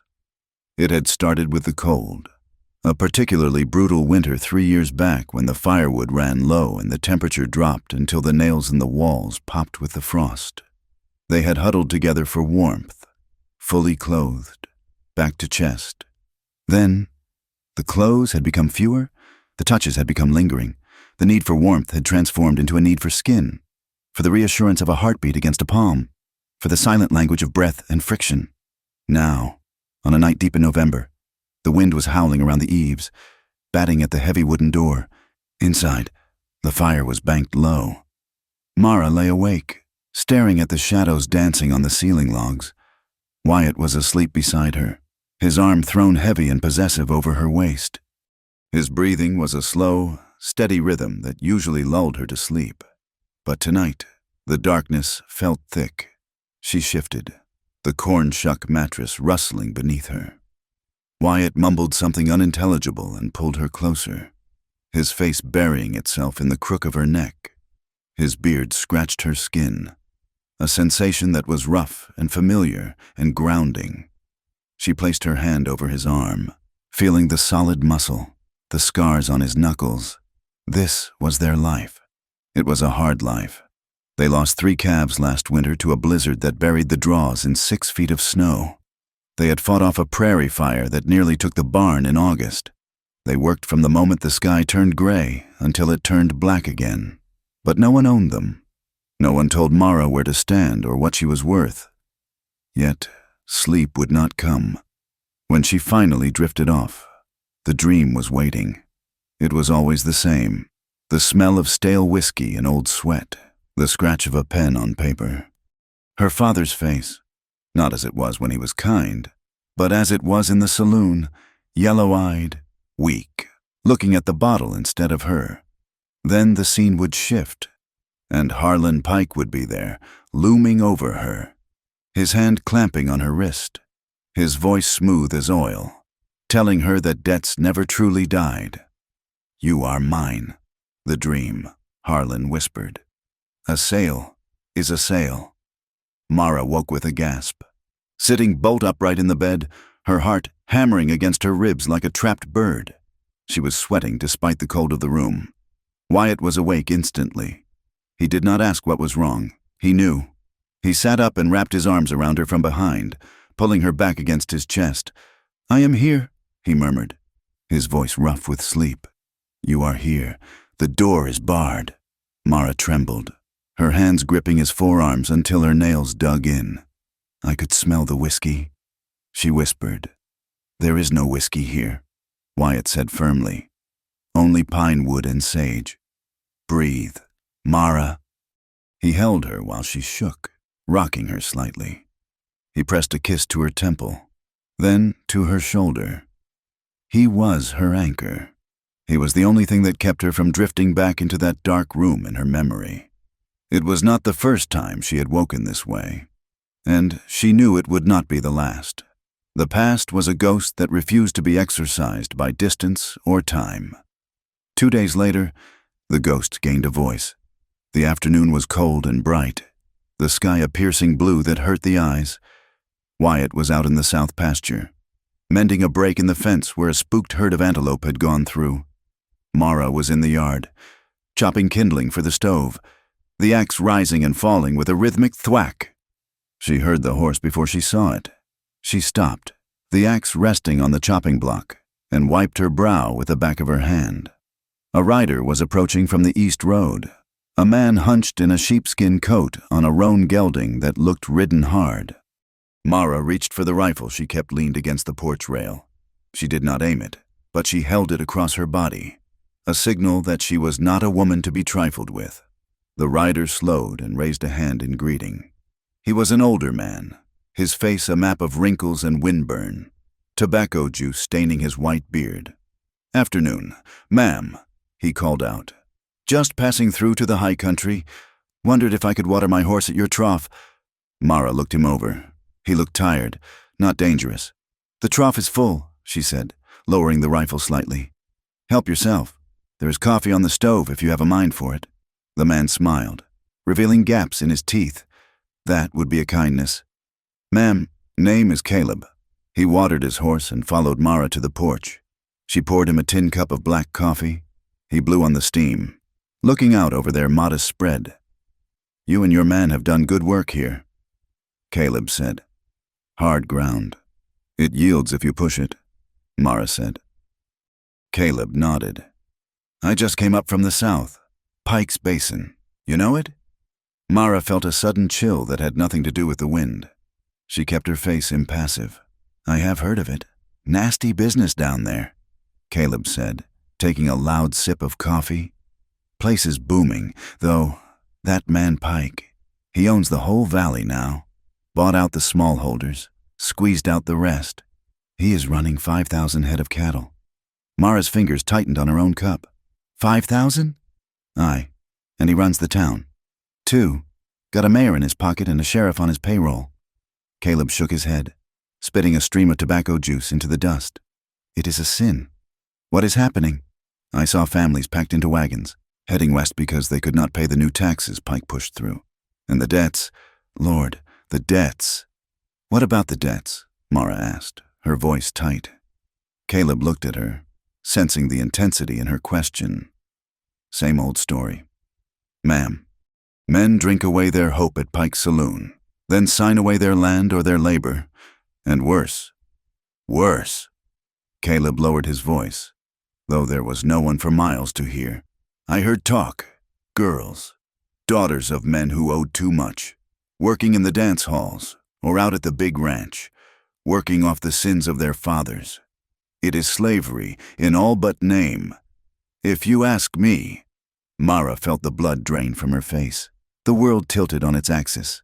And, is there a man named Elias there? She asked, the name tasting like ash in her mouth. Caleb scratched his chin. Elias. Old drunk? Sort of a errand boy for Pike? Yes. Aye, he is there, living in a shack behind the warehouse. They say he is Pike's favorite dog, signs the papers as a witness when Pike takes a man's land. A pathetic creature. Mara set her cup down on the railing. It rattled against the wood. Thank you for the news. Caleb, she said. Her voice was cold, distant. Caleb finished his coffee, sensing that the welcome had abruptly ended. He thanked her and mounted his horse. Riding off toward the mountains, Mara stood on the porch for a long time. She watched the dust settle in his wake, the rage that she had kept banked for 5 years, the rage that she had tried to bury under hard work and Wyatt's love, flared to life. It was not a flicker this time. It was a conflagration. When Wyatt returned at dusk, the cabin was dark. There was no supper on the stove. The fire had burned down to embers. He walked in, hanging his hat on the peg. Mara? She was sitting at the table, her hands clasped in front of her, staring at the wood grain. She did not look up. Wyatt sensed the tension immediately. The air in the room felt brittle, ready to snap. He walked over and placed a hand on her shoulder.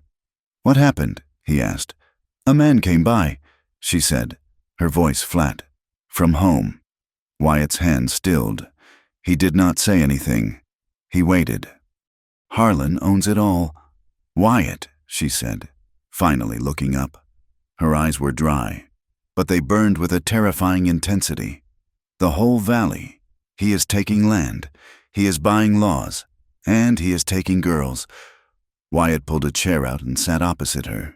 He rubbed his face with his hands, the dust of the day grinding into his skin. I figured he would, Wyatt said quietly.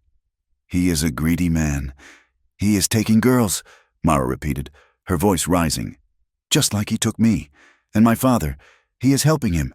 He is witnessing the thefts. He is living off the scraps Harlan throws him while other families are destroyed. It is a bad business. Mara, is that all you have to say? She snapped. It is a bad business? Wyatt looked at her, his expression guarded. What do you want me to say? We knew who they were. That is why we left. We ran, she corrected. We did not leave. We ran away and hid here in the middle of nowhere while they got stronger.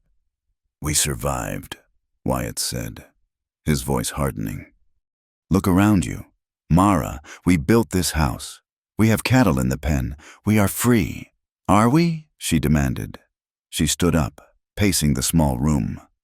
How can we be free when I wake up screaming his name? How can I be free when I know there is another girl, right now, crying in that wagon, being driven to that ranch? Mara, Wyatt said, standing up to stop her pacing. Don't touch me, she said, pulling away. You want to pretend it does not exist. You want to bury your head in this dirt and pretend the rest of the world isn't burning? I want to live, Wyatt shouted, his control finally snapping. The sound of his voice filled the small cabin. He took a breath, lowering his tone but keeping the intensity. I want to live. Mara, I want to wake up in the morning and worry about the frost, not a bullet. I want to raise children who do not know what the inside of a saloon looks like. If we go back there, if we challenge him, he will kill us. He has the law. He has the money. So we let him win? Mara asked, her voice trembling with fury. We let him hurt people because we are scared? It is not about winning, Wyatt said. It is about surviving. You are letting the hate hollow you out. I see it. It eats at you. It takes the joy out of the morning. If you go back there, even if you kill him, the hate will finish the job on you. And you are a coward. She spat.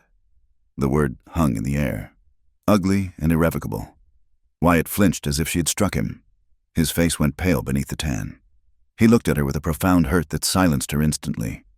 I have done everything for you, he said, his voice quiet and deadly. I betrayed my employer. I beat men down for looking at you wrong. I have worked my fingers to the bone to give you a roof where you are safe. Call me what you want. Mara. But do not call me a coward for wanting to keep you breathing. He turned and walked to the bed. He sat down and pulled off his boots, throwing them into the corner with a heavy thud. He lay down, turning his back to the room. Mara stood by the cold stove. The silence stretched out, heavy and suffocating. She felt sick. The word coward tasted like poison on her tongue. She knew it wasn't true. She knew he was the bravest man she had ever known, but the anger was a wild thing, thrashing inside her, blinding her. She blew out the lantern. She walked to the bed and lay down. She turned her back to him. They lay there, inches apart, separated by a chasm of unspoken fear and resentment. The wind rattled the window, mocking them. Neither of them slept. Morning came with a deceptive peace. The storm had passed, leaving the sky a scrubbed, brilliant blue. The mountains in the distance were etched sharply against the horizon, capped with new snow. The cabin was cold. The fire had gone out completely. Mara lay still, staring at the wall. She felt drained. The rage of the night before settled into a heavy, cold ash in her stomach. She heard Wyatt shift. He sat up. The mattress creaked. He did not get up to start the fire. He sat on the edge of the bed, his head in his hands. I am scared, he said. His voice was rough, unhidden. He did not look at her. Mara rolled over slowly. She looked at the curve of his back, the tension in his shoulders. Wyatt? He turned his head slightly. I am scared. Mara, not of Harlan, not of dying. Really, I am scared of losing you. He looked at the floorboards. When I took you from that wagon, I made a promise to myself that I would never let anyone hurt you again. If we go back there, I cannot guarantee that, and the thought of watching you walk back into that hell, it freezes my blood. He looked at her then, his eyes red-rimmed and honest. I love you, he said. It was the first time he had said the words out loud. They hung in the cold air, fragile and powerful. I love you more than I want justice. I love you more than I hate him. That is the truth. If that makes me a coward, then I reckon I am one. Mara felt tears prick her eyes, hot and stinging. The wall of anger she had built crumbled. She sat up, wrapping the quilt around her shoulders. You are not a coward, she whispered. I am sorry. I should not have said that. She moved closer to him, reaching out to touch his arm. I am terrified too. Wyatt, she admitted. I am scared that if we go back, we will never come out. But I am scared that if I do not go back, I will never really be here, she said. I am scared that a part of me is still in that wagon. That anger, it is the only way I know how to not feel powerless. I used it to survive, but you are right. It is eating me. Running hasn't freed me. It just made the cage bigger. Wyatt looked at her. He saw the woman he had watched grow from a broken girl into a force of nature. He saw the scars on her heart, and he knew, with a sinking certainty, that she could not be healed by safety alone. He turned his body toward her. He reached out and tucked a strand of hair behind her ear. I do not want you to be powerless, he said. Mara leaned into his hand. She closed her eyes, a tear tracking through the dust on her cheek. She lunged forward then, wrapping her arms around his neck, burying her face in his shoulder. It was a desperate embrace, rough-edged and fierce. She held on to him as if the earth were falling away beneath them. Wyatt caught her, his arms going around her waist, pulling her tight against him. "I am sorry," she sobbed into his shirt. "I am so sorry." He held her, stroking her hair. "Hush now. It is all right." She pulled back slightly, looking at his face. She kissed him. It was not gentle. It was a collision. It was a kiss that tasted of apology and promise, of fear and defiance. She kissed him with a hunger that sought to erase the distance of the night before, to bridge the gap between their souls. Wyatt responded instantly, his hands tangling in her hair, his mouth moving against hers with an urgency that matched her own. They fell back onto the mattress, the quilt tangling around their legs. This was not the slow, comfortable lovemaking of the last few years. This was a claiming. It was a reaffirmation of life in the face of the death they were discussing. It was Mara proving to herself and to him that this bond, this man, this moment was real, and the past was just a shadow. Later, the sun was high enough to stream through the window, warming the dust motes dancing in the air. They lay tangled together beneath the worn quilt, limbs heavy with exhaustion and peace. Mara rested her head on Wyatt's chest, listening to the steady thump of his heart. She traced the line of a scar on his shoulder with her fingertip. "We have to go," she whispered. The words were soft, but they were as solid as the foundation stones of the cabin. Wyatt did not flinch this time. He stared up at the ceiling logs. "I know," he said. "I cannot live with myself if I leave them there." Mara said, "I cannot be the woman who escaped and left the door locked behind her. And I have to face him, my father. I have to look him in the eye without fear." Wyatt tightened his arm around her. He took a deep breath, filling his lungs with the cold air of the house they had built. He thought of the cattle in the pen. He thought of the peace he had found here. And then he thought of Mara, alone in a wagon, facing a monster. He knew he could not stay here while she went into the fire. There was no life for him in this cabin without her. "If you go," he said, his voice steady and final, "then I go too." Mara propped herself up on one elbow. "You do not have to. You could stay. Keep the land."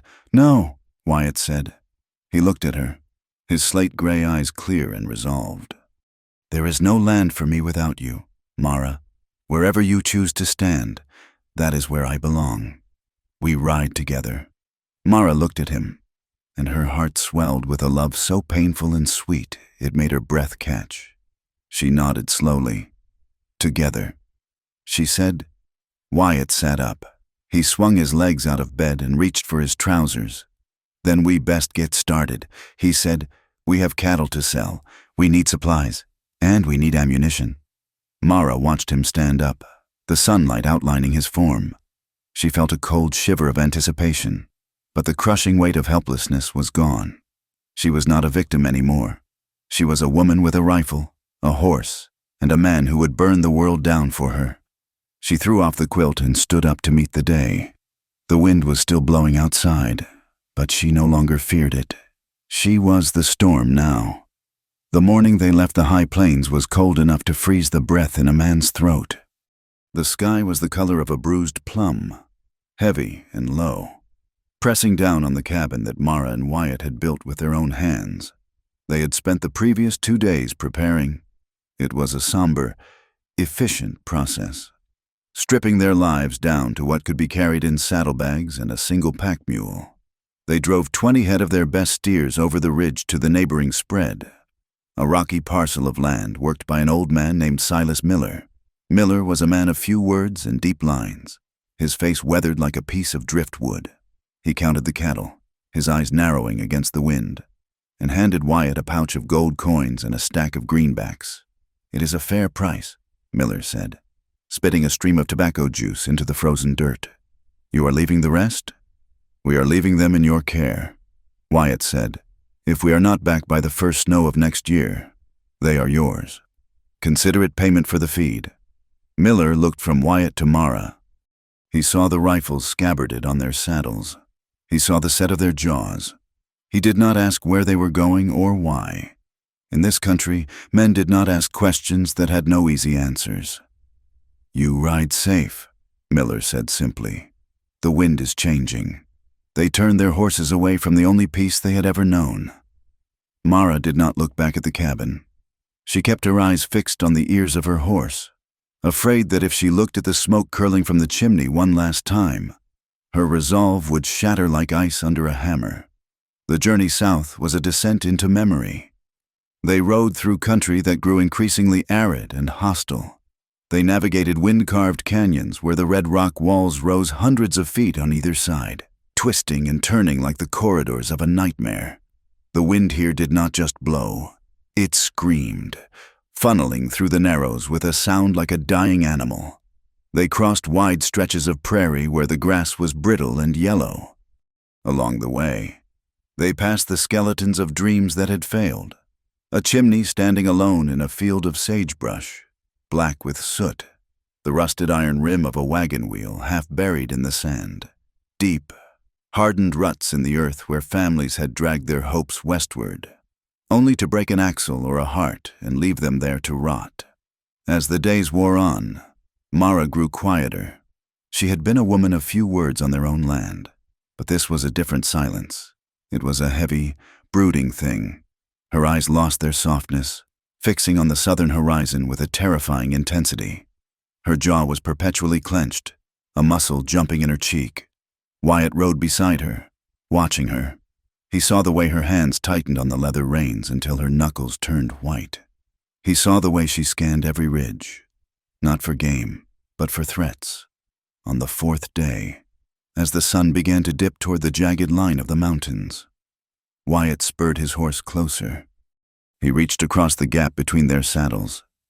He did not speak. He simply covered her white-knuckled hand with his own. Mara started looking at him. Her eyes were wide, the pupils dilated with adrenaline. For a moment, she looked like she did not know him. Then, the recognition flooded back, softening the hard lines around her mouth. She turned her hand over, linking her fingers with his. They rode like that for a mile, their horses matching stride, hands clasped over the dusty gap between them. It was a tether. It was a reminder that they were two, not one. The town had a name, but to Mara, it had always just been the place. Now, as they crested the final ridge and looked down into the valley, it looked like a festering wound on the landscape. It had changed in 5 years. Where there had once been a loose collection of clapboard shacks and tents, there was now a sprawling settlement. New buildings of raw lumber lined the main street. A massive warehouse sat near the creek, storing grain and whiskey, and dominating it all. Standing 2 stories tall with a fresh coat of paint and a balcony that looked down on the street like a throne, was the saloon. The sign above the door was large, painted in gold letters that caught the dying sun. Pike's Palace. Harlan's name was not just on the saloon. It was on the livery stable. It was on the general store. It was branded into the hides of the cattle grazing in the valley floor. They rode down the main street at a walk. The dust was thick, smelling of manure and coal smoke. The town felt heavy, oppressive. People stopped to watch them pass. Men leaning against posts straightened up, their eyes tracking the rifles and the pack mule. Women in faded calico dresses hurried their children inside, casting fearful glances over their shoulders. Old-timers, men Mara vaguely remembered from her childhood, squinted at her through the grit. She saw recognition dawn in a few pairs of watery eyes. A widening, a sudden intake of breath. They looked at her as if they were seeing a ghost, or something worse, a reckoning. Mara held her head high. She let them look. She was not the girl in the wagon anymore. She wore a man's duster coat and a flat-brimmed hat. She wore a revolver on her hip, the leather of the holster worn smooth. They stabled their horses at a livery that was not owned by Harlan, a rundown structure at the edge of town run by a man with one arm. They paid in coin, asking for a private stall and fresh hay. "Where are we going?" Wyatt asked as they stepped back out into the glare.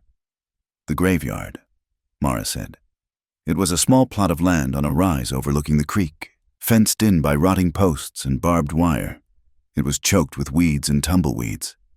Mara opened the gate. The hinges shrieked in protest.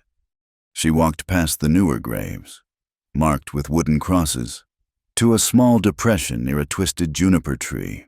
The marker was simple, a piece of slate carved by Elias years ago, before the drink took his hands. Sarah. Mara knelt in the brittle grass. She did not pray. She simply touched the cold stone. Memories of her mother were faint now, a smell of dried lavender, a soft hum while kneading dough. But the loss was as sharp as ever. Her mother had died of a fever when Mara was 10, leaving her alone with Elias. If Sarah had lived, none of this would have happened. Sarah would have stood between Elias and the bottle. Sarah would have shot Harlan Pike before she let him take her daughter. Wyatt stood back by the gate, his hat in his hand. He watched the town below, his body angled to protect her, giving her the space she needed to mourn the only pure thing she had left in this valley. Mara stayed there until the sun touched the mountains. Tears dragged hot, clean lines down her dust-streaked cheeks, falling into the thirsty earth. She wiped them away with a rough swipe of her glove. "Goodbye, Mama," she whispered. "I am back, and I am going to finish it." She stood up, her knees cracking. She turned to Wyatt. "Let's find him," she said. It did not take long to locate Elias. In a town this size, misery had a specific address. They asked the one-armed liveryman, who spat and pointed toward the back of the massive saloon. "He lives in the shack behind the warehouse," the man said. "If you can call it living. He sweeps the floors for Pike, mucks the stables. Mostly just drinks himself blind." Mara felt a sick twist in her gut. It was a knot composed of equal parts anger and pity. She walked toward the alley behind the saloon, her boots crunching on broken glass and refuse. Wyatt walked a step behind her, his hand resting near his gun. The shack was a lean-to built against the back wall of the warehouse. It was constructed of scrap wood and flattened tin cans. The door hung on leather hinges. Mara pushed it open. The smell hit her first, a fetid wall of stale whiskey, unwashed body, and rot. It was dark inside, lit only by the slivers of light coming through the cracks in the walls. A figure lay on a pile of filthy blankets in the corner. "Elias?" Mara said. The figure stirred. A groan rumbled from the blankets. A man sat up, rubbing his face with trembling hands. He was unrecognizable. The man Mara remembered had been thin and hard. This man was bloated, his face puffy and red, his belly soft. His hair was a matted gray mane, and his beard was stained yellow with tobacco and bile. "Who is it?" he rasped.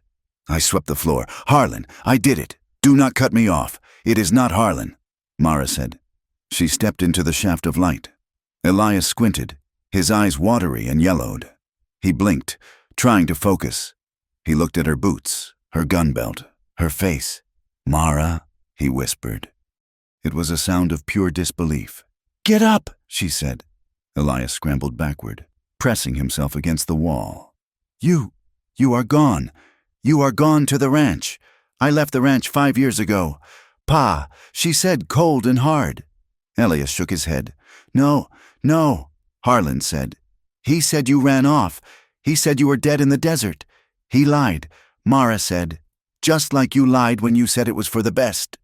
Elias struggled to his feet, using the wall for support. He looked at her with a mixture of shame and defensive anger. "I did not have a choice," he blurted out, the old excuse rising like vomit. "The debt was too high. Mara, he was going to take the land. He was going to put me in jail. So you sold me," Mara said. "You traded your own blood for a tab at the bar. I thought you would be safe," Elias cried. "A housekeeper," he said. "Good food, warm bed, better than starving with me." "You knew what he was," Mara spat. "Everyone knew what he was. You just did not want to face him. You wanted your bottle more than you wanted your daughter." Elias looked down, unable to meet the fire in her eyes. "I am an old man. Mara, I am sick." The luck never turned. "You made your own luck," she said. "Look at you. You are living in his garbage. You are his dog. I am surviving, Elias shouted, a flash of the old temper flaring. Who are you to judge me? You ran away. You left me here with him. I was 19 years old, Mara screamed back, her voice cracking. I was a child. The silence that followed was heavy, broken only by Elias's ragged breathing. You should not have come back, Elias mumbled, sinking back down onto his blankets. He owns this place. Mara, he owns the law. He will kill you. Let him try, Wyatt said from the doorway. Elias looked up, seeing the cowboy for the first time. He narrowed his eyes. I know you. You are one of his.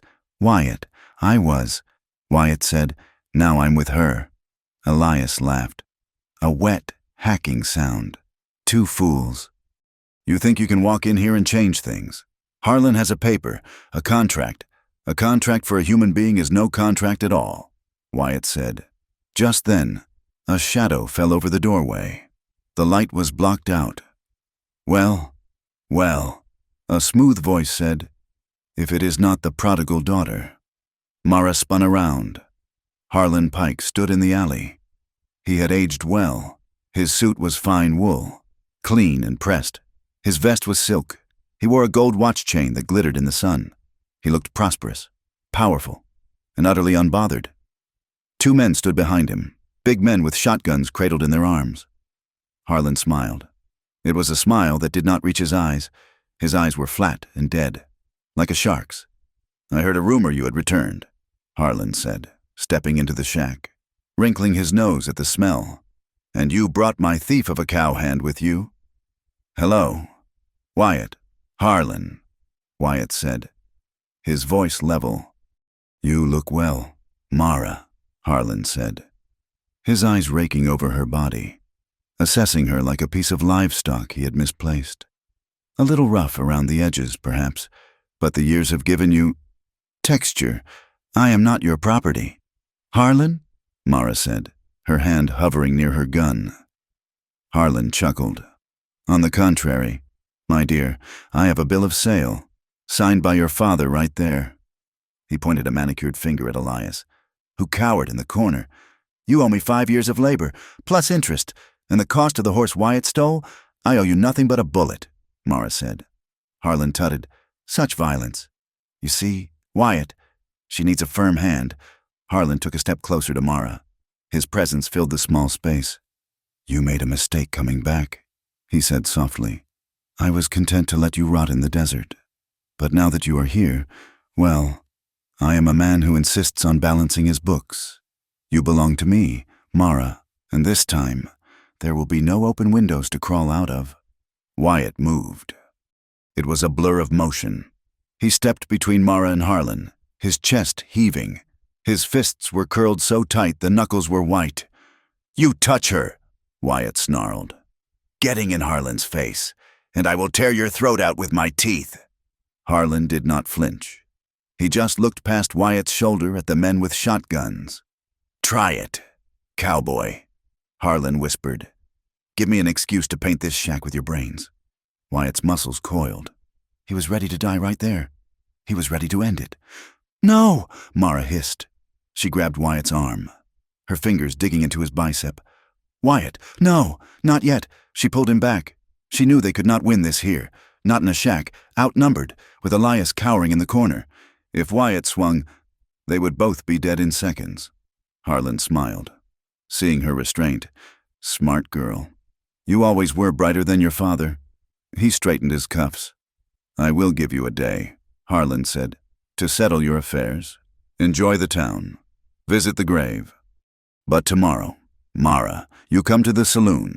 You come to work, or I will have the sheriff arrest you for breach of contract and theft, and Wyatt, I will have him hanged for rustling. He turned and walked out, his boots clicking on the stones. His men followed, casting dark looks at Wyatt. The silence in the shack was deafening. Elias began to weep, a pathetic, snuffling sound. Mara looked at her father one last time. She felt nothing for him now. The anger had burned itself out, leaving only a cold, hard resolve. Stay here, Pa, she said. Stay in your filth." She took Wyatt's hand and led him out into the blinding sunlight. They took a room at the hotel down the street. It was a step above the boarding house they had lived in years ago. But the walls were still thin, and the air smelled of dust and lemon oil. They did not unpack. They checked their weapons. They counted their ammunition. "We have to talk to people," Mara said, sitting on the edge of the bed. "We cannot just kill him. Wyatt, if we kill him, the town will hang us. He has them all convinced he is the law. We have to show them what he is." Wyatt said. They spent the afternoon moving cautiously through the town. They avoided the saloon. They went to the general store, buying supplies they did not need just to talk to the shopkeeper. The man was nervous, glancing at the door every few seconds. "Is it true?" Mara asked him. "Does he have others?" The shopkeeper lowered his voice. "Mrs. Gable's girl, the Smith's youngest, debts. Ma'am, always debts. He gets the fathers drunk, gets them to sign, and then they disappear into that big house of his, or the dance hall upstairs. They went to the church. The preacher was a new man, young and terrified. He spoke in platitudes about rendering unto Caesar, but his eyes begged them to leave before he was seen talking to them. But it was at the livery stable that they found the truth. A woman was working there, mucking out the stalls with one arm, the other tucked into her apron. Her face was scarred. "Rosie?" Mara asked. The woman looked up. She was older than Mara, but her eyes were ancient. "You made it back," Rosie said softly. "I heard." Mara leaned over the stall door. "Harlan said he has a contract on me. He has contracts on half the town," Rosie said bitterly. She dropped her pitchfork. "My brother owed him for seed.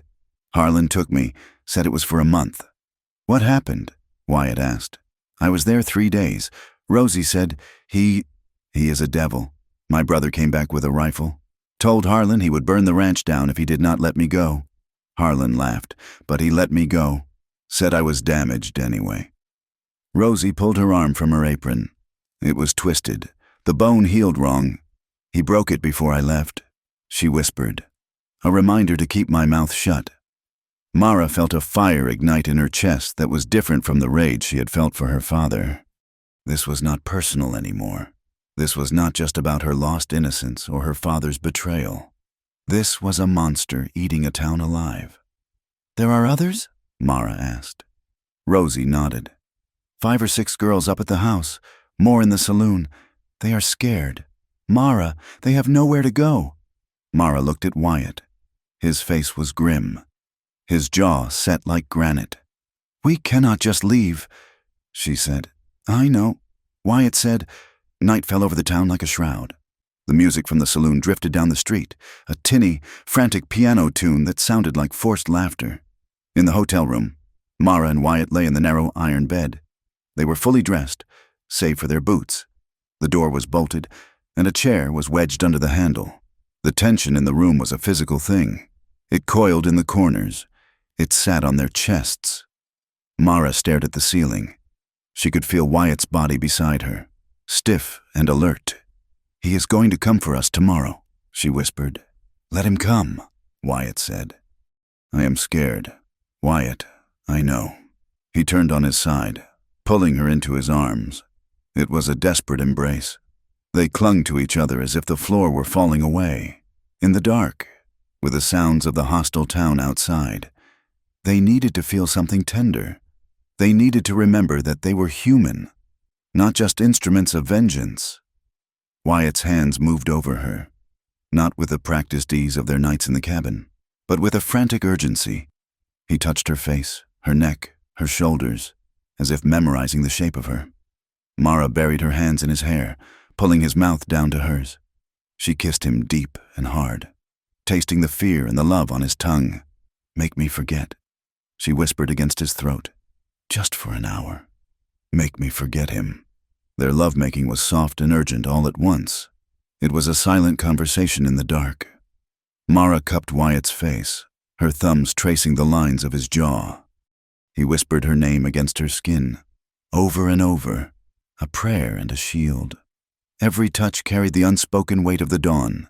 They knew, without saying it, that this might be the last time, that tomorrow, bullets and fire might tear them apart. So they loved with everything they had. They poured their souls into the spaces where their bodies met, trying to build a fortress strong enough to withstand the morning. When it was over, they lay tangled together, sweating and breathless. The piano music down the street had stopped. The town was silent. Mara rested her head on Wyatt's chest. She felt his heart beating, strong, steady, alive. "We are going to end this," she whispered into the darkness. "For Rosie, for me, for all of them." Wyatt kissed the top of her head. His arm tightened around her, a band of steel. "We end it," he agreed. They did not sleep. They lay in the dark, eyes open, waiting for the sun to rise and bring the fire. The air in the town hung heavy and still, charged with the kind of oppressive electricity that precedes a summer thunderstorm. But there were no clouds in the sky, only a relentless, baking sun that turned the dust of the main street into a blinding white haze. For 3 days, Mara and Wyatt had moved through the shadows of the settlement, stitching together a fragile tapestry of resistance. It was slow, dangerous work. They spoke in hushed tones behind the livery stable, in the back room of the dry goods store, and near the water trough where the horses drank. They started with Rosie. The stable woman with the twisted arm was terrified, her eyes darting constantly toward the saloon that loomed over the town like a fortress. But beneath the fear, there was a simmering coal of hatred. Rosie whispered names to them, other women who had been used and discarded, families who had lost their deeds to a signature scrawled in a drunken haze. Then there was Mr. Abernathy, the storekeeper. He was a small, timid man who had watched Harlan Pike squeeze the life out of his neighbors for a decade. He showed them his own ledger, hidden beneath the floorboards, detailing the inflated prices Harlan forced him to charge and the kickbacks he was made to pay for protection. And there was Timmy, a stable boy of no more than 16 years. He walked with a limp, a gift from Harlan's foreman, Dutch, for speaking out of turn. The boy had seen things, money changing hands, threats delivered in the dead of night. It was not an army. It was barely a squad. But it was a start. Harlan Pike was not a man who missed much. He sat on the balcony of his saloon, drinking iced tea and watching the street. He saw the way people stopped to talk to the stranger in the duster coat. He saw the way heads bowed together in conversation. He smelled the smoke of rebellion, and he moved to stomp it out before it could catch fire. The rumors started first. They were insidious, planted by Harlan's men in the ears of the drunks and the gamblers. "Those two are grifters," the whispers went, trying to shake Harlan down. "The woman is a whore who stole from him, and the man is a rustler." The town, accustomed to bowing to power, began to turn. The glances directed at Mara and Wyatt grew colder. The door to the general store was locked when they approached. The preacher crossed the street to avoid them. Then came the violence. It happened on a Tuesday night. The moon was obscured by high clouds, plunging the alleys into ink-black darkness. Wyatt had gone to the livery to check on the horses, leaving Mara in the hotel room with the door bolted. He was on his way back, walking quickly, his hand near his gun. He heard a boot scrape on stone, but it was too late. A shadow detached itself from the wall of the warehouse. Then another. Before Wyatt could draw, something heavy and hard struck the back of his head. The world exploded into white light and pain. He fell to his knees, his vision swimming. A boot slammed into his ribs, knocking the wind out of him. "Hold him up!" a voice growled. It was Dutch. Rough hands grabbed Wyatt's arms, hauling him to his feet.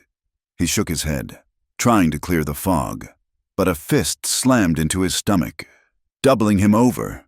Dutch grabbed a handful of Wyatt's hair, yanking his head back. "Harlan sends his regards." Dutch sneered, his breath smelling of onions and rot.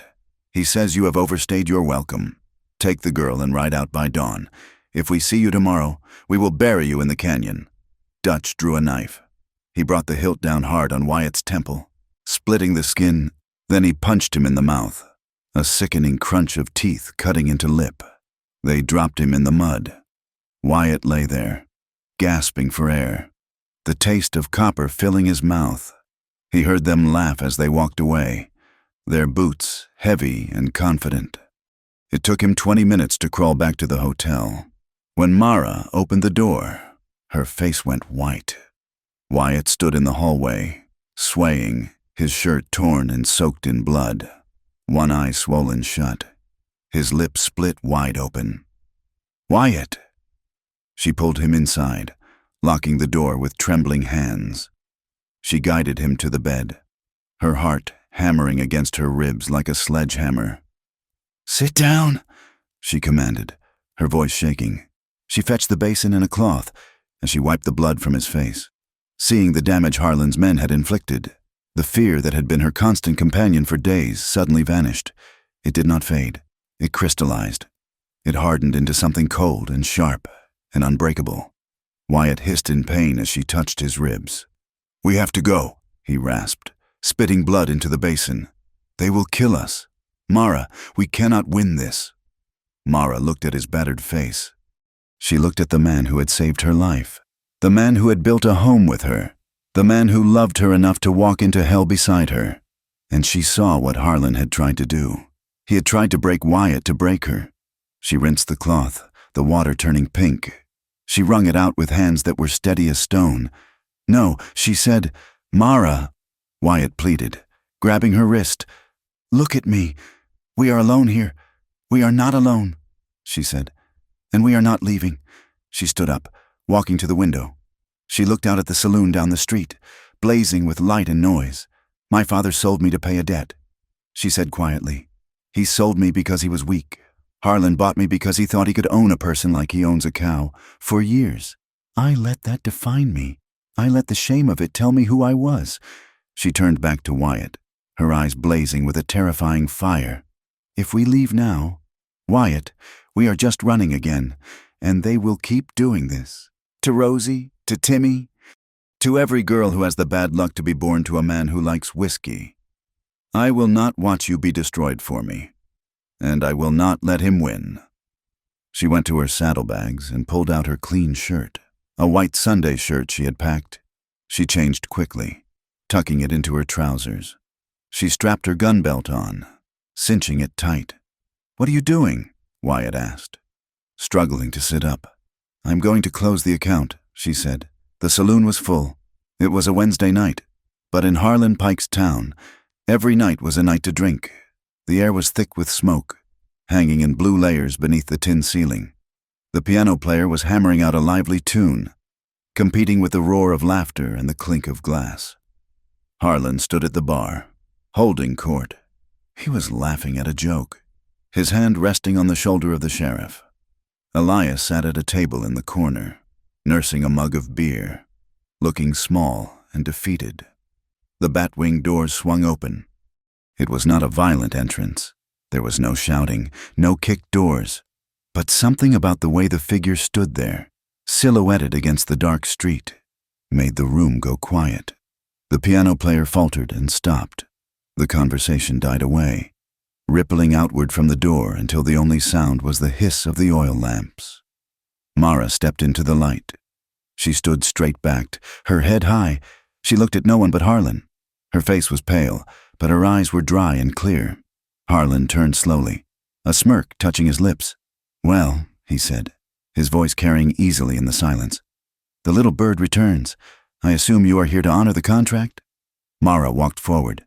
The crowd parted for her, men stepping back as if she were contagious. She stopped 10 feet from Harlan. "There is no contract. Harlan," she said. Her voice was not loud, but it was steady. It cut through the room like a blade. Harlan laughed, pulling a folded paper from his vest pocket. He waved it in the air. "I have it right here," he said, "signed and witnessed. 5 years of labor. You are late for your shift, my dear." He looked around the room, inviting the men to laugh. A few chuckled nervously, but most watched Mara. "That paper is a lie," Mara said. "It is not a contract for labor. It is a receipt for a human being." She looked around the room, meeting the eyes of the men who had been there 5 years ago. "You remember," she said. "You were here. You sat in these chairs and watched a father trade his 19-year-old daughter for a bottle of whiskey and a cleared tab. You laughed. You looked away. A murmur went through the crowd. Some men shifted their feet, looking down at their drinks. It was a business transaction, Harlan sneered, his smile slipping slightly. Your father had a debt. He paid it. That is the law. What law says a child is currency? Mara asked. What law says you can take a woman, beat her, starve her, and use her until she breaks? All for $40? She took a step closer. You are not a businessman, Harlan. You are a buyer of flesh. You prey on the weak. You get men drunk. You get them desperate. And then you take everything they have. Their land, their pride, their daughters. Harlan's face darkened. He signaled to Dutch, who was standing by the stairs. That is enough, Harlan snapped. Dutch, take her upstairs. Teach her some manners. Dutch stepped forward, grinning. Before he could reach her, the doors swung open again. Wyatt stood there. He was swaying, holding onto the doorframe. His face was a mask of blood and bruises, one eye swollen shut. He held a Colt revolver in his hand. He did not aim it, but he held it ready. If you touch her, Wyatt rasped, I will kill you. Dutch. Dutch hesitated. Mara did not look back. She kept her eyes on Harlan. You want to talk about the contract? She said. Let us ask the other party. She turned to the corner where her father sat. Elias, she shouted. The old man flinched, shrinking into his coat. Stand up. Pa, she commanded. Elias shook his head, mumbling into his beard. Stand up! The force of her voice dragged him to his feet. He stood there, trembling, a ruin of a man. Tell them, Mara said. Tell them what you sold me for. Elias looked at Harlan, who was glaring at him with cold warning. He looked at Mara. He looked at the daughter he had betrayed, standing tall and fierce in the center of the room. I owed money, Elias whispered. Louder, Mara demanded. What did you trade me for? Elias began to weep, tears leaking from his yellow eyes. A bottle, he sobbed. A bottle of whiskey, and $20 credit. The room went deathly silent. Even the hardest men, the ones who lived by the gun and the bottle, felt the ugliness of it. A father selling his daughter for a drink. It violated the code of the West, the unwritten law that said you protected your own blood. Harlan sensed the mood shifting. He saw the disgust on the faces of the townsfolk. He is a drunk, Harlan shouted. He does not know what he is saying. He knows, a voice said from the back. The crowd turned. The young preacher, Reverend Thomas, stepped forward. He was pale, but he looked determined. I saw the paper. Harlan, the preacher said, when you asked me to notarize the land deed last month, I saw the ledger. It says Mara, payment in full. The preacher looked at the men in the room. No piece of paper can sanctify a sin, he said, his voice gaining strength. To sell a child is an abomination. It is not law, it is slavery. The word hung in the air. Slavery. Harlan's face twisted into a snarl. He realized he was losing them. The aura of invincibility, the veneer of the respectable businessmen, was cracking. Get them out of here, Harlan screamed at his men. Clear the room. The Dutch lunged for Wyatt. Another guard reached for Mara. Chaos erupted. Wyatt fired a shot into the ceiling, the deafening crack stopping everyone for a heartbeat. Stay back, Wyatt roared. Harlan, desperate and furious, grabbed a heavy oil lantern from the bar. You think you can judge me, he screamed. I own this town. I own all of you. He threw the lantern at Mara. She dodged, but the glass shattered on the floorboards. The oil splashed across the dry wood, and the flame caught instantly. Fire, someone shouted. The fire spread with terrifying speed. It licked up the spilled whiskey on the floor, racing toward the bar. Smoke, black and acrid, filled the room instantly. Panic took hold. Men scrambled for the doors, overturning tables and chairs. Harlan did not run for the door. He ran for the office behind the bar. My ledgers, he shrieked. My books. He needed the books. The books were his power. They held the records of every debt, every mortgage, every soul he owned. Mara saw him run. She saw the flames climbing the curtains. She ran after him. Mara! Wyatt shouted, coughing in the smoke. Mara reached the bar just as Harlan emerged from the office, clutching a stack of heavy leather-bound books. His eyes were wide with madness. Get out of my way! Harlan screamed. Mara stood her ground. The heat was intense, singing the hair on her arms. It is over. Harlan, she said. She grabbed the top ledger from his stack. He tried to hold on to it, but she wrenched it free. No, he cried. Mara looked at the book. It was heavy. It contained the names of half the town. It contained her name. She turned and threw it into the heart of the fire. The pages curled and blackened. The ink boiled. She grabbed another and another. Harlan dropped the rest, trying to dive into the flames to save them. My money, my debts. Mara watched him. For a split second, she considered pushing him in. It would be so easy. A shove, and he would burn with his greed. But she looked at his face, twisted, pathetic, screaming for paper while the roof collapsed. He was already dead. The man he thought he was had been consumed. She stepped back. Wyatt appeared at her side, grabbing her arm. The smoke was blinding now. Leave him! Wyatt coughed. The roof is going! Wyatt pulled her back. Mara looked at Harlan one last time. He was on his knees, surrounded by fire, clutching a burning book to his chest, weeping not for his soul, but for his gold. Wyatt dragged her through the inferno, out into the cool night air. They stumbled into the street, gasping for breath. The entire saloon was a torch. Flames punched through the roof, sending sparks spiraling up into the black sky. The townspeople had formed a bucket line, passing water from the creek. But they were not throwing water on the saloon. They were wetting down the general store and the livery stable next door. They stood and watched the palace burn. They let it fall. The warehouse caught next, the grain and whiskey fueling the blaze until it roared like a dragon. The heat pushed the crowd back. Mara stood with Wyatt, his arm around her shoulders. She watched the structure collapse inward with a mighty crash.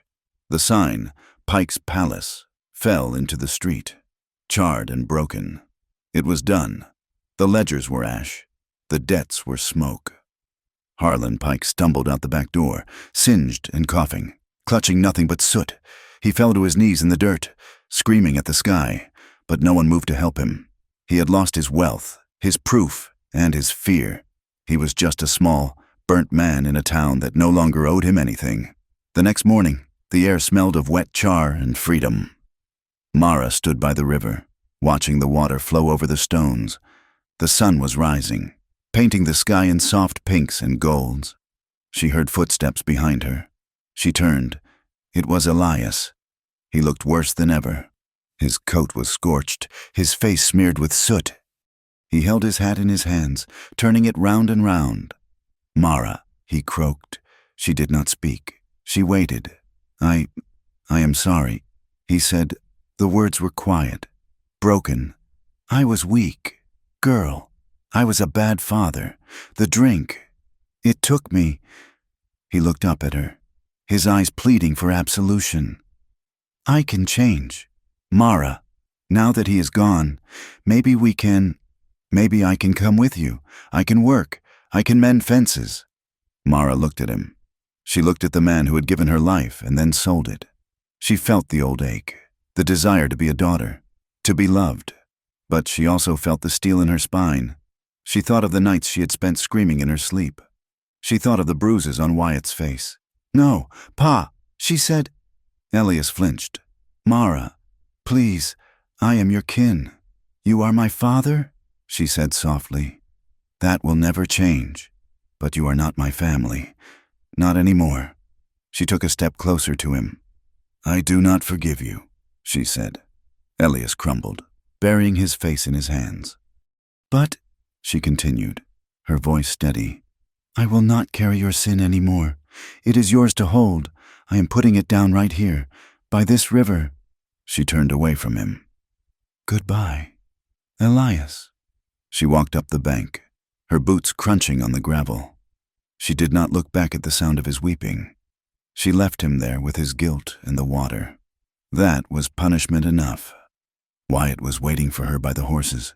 He had bandaged his ribs and cleaned the blood from his face, though he was still moving stiffly. Ready? He asked. Mara took the reins of her horse. She looked at the town one last time. People were already clearing the rubble. Rosie was standing by the livery. watching them. She raised her good hand in a wave. Mara nodded back. "I am ready," she said. They mounted up and turned their horses north. They rode out of the valley, leaving the ghosts behind. They did not talk for a long time. The silence between them was comfortable, filled with the knowledge of what they had done. They had faced the monster and won. Days later, they crested the ridge overlooking their own land. The cabin sat there, small and sturdy against the vastness of the plains. Smoke curled from the chimney. Old Silas Miller had kept the fire going for them. It was dusk. The first stars were pricking the violet sky. They reined in their horses on the ridge. The wind was blowing, cold and sharp, but it felt clean. It felt like their wind. Mara slid down from the saddle. Wyatt dismounted beside her. He wrapped his arms around her, burying his face in her hair. She leaned back against him, feeling the solid warmth of his body. "We are home," he whispered. Mara rested her hand on her abdomen. It was a subconscious gesture, a protective touch, beneath the heavy wool of her coat, beneath the skin and muscle. She felt a secret hum of life, a new beginning, a fragile, fierce hope growing in the dark. She smiled, watching the horizon. "We are home," she agreed. Wyatt turned her in his arms. He looked down at her face, tracing the line of her jaw with his thumb. He kissed her, slow and deep. It was not the kiss of a savior, nor a master. It was the kiss of a partner, a man who had chosen her when she was nothing but a debt, and who had been chosen in return. The old wounds were there. They would always be there, but they were scars now, not open sores. Mara turned back to the east, watching the sky lighten with the promise of the dawn. Her eyes held the reflection of the rising sun. There was fire in them still, not the destructive fire of the saloon, but the steady, enduring flame of a woman who had walked through hell and come out the other side holding her own life in her hands. She was Mara. She was free, and the future was wide open. Thank you so much for listening to this story. It has been a journey through the dust and shadows of the American West, and I hope Mara and Wyatt's fight for freedom resonated with you. I would love to know where you are tuning in from today. Please leave a comment below and tell me which part of the world you call home. If you enjoyed this tale of resilience and justice, please consider subscribing to the channel From Wild West. Your support helps us bring more of these stories to life. And finally, I'd love to hear your thoughts on the ending. Did Mara make the right choice leaving her father behind? Share your thoughts in English in the comments. Until next time, keep your eyes on the horizon.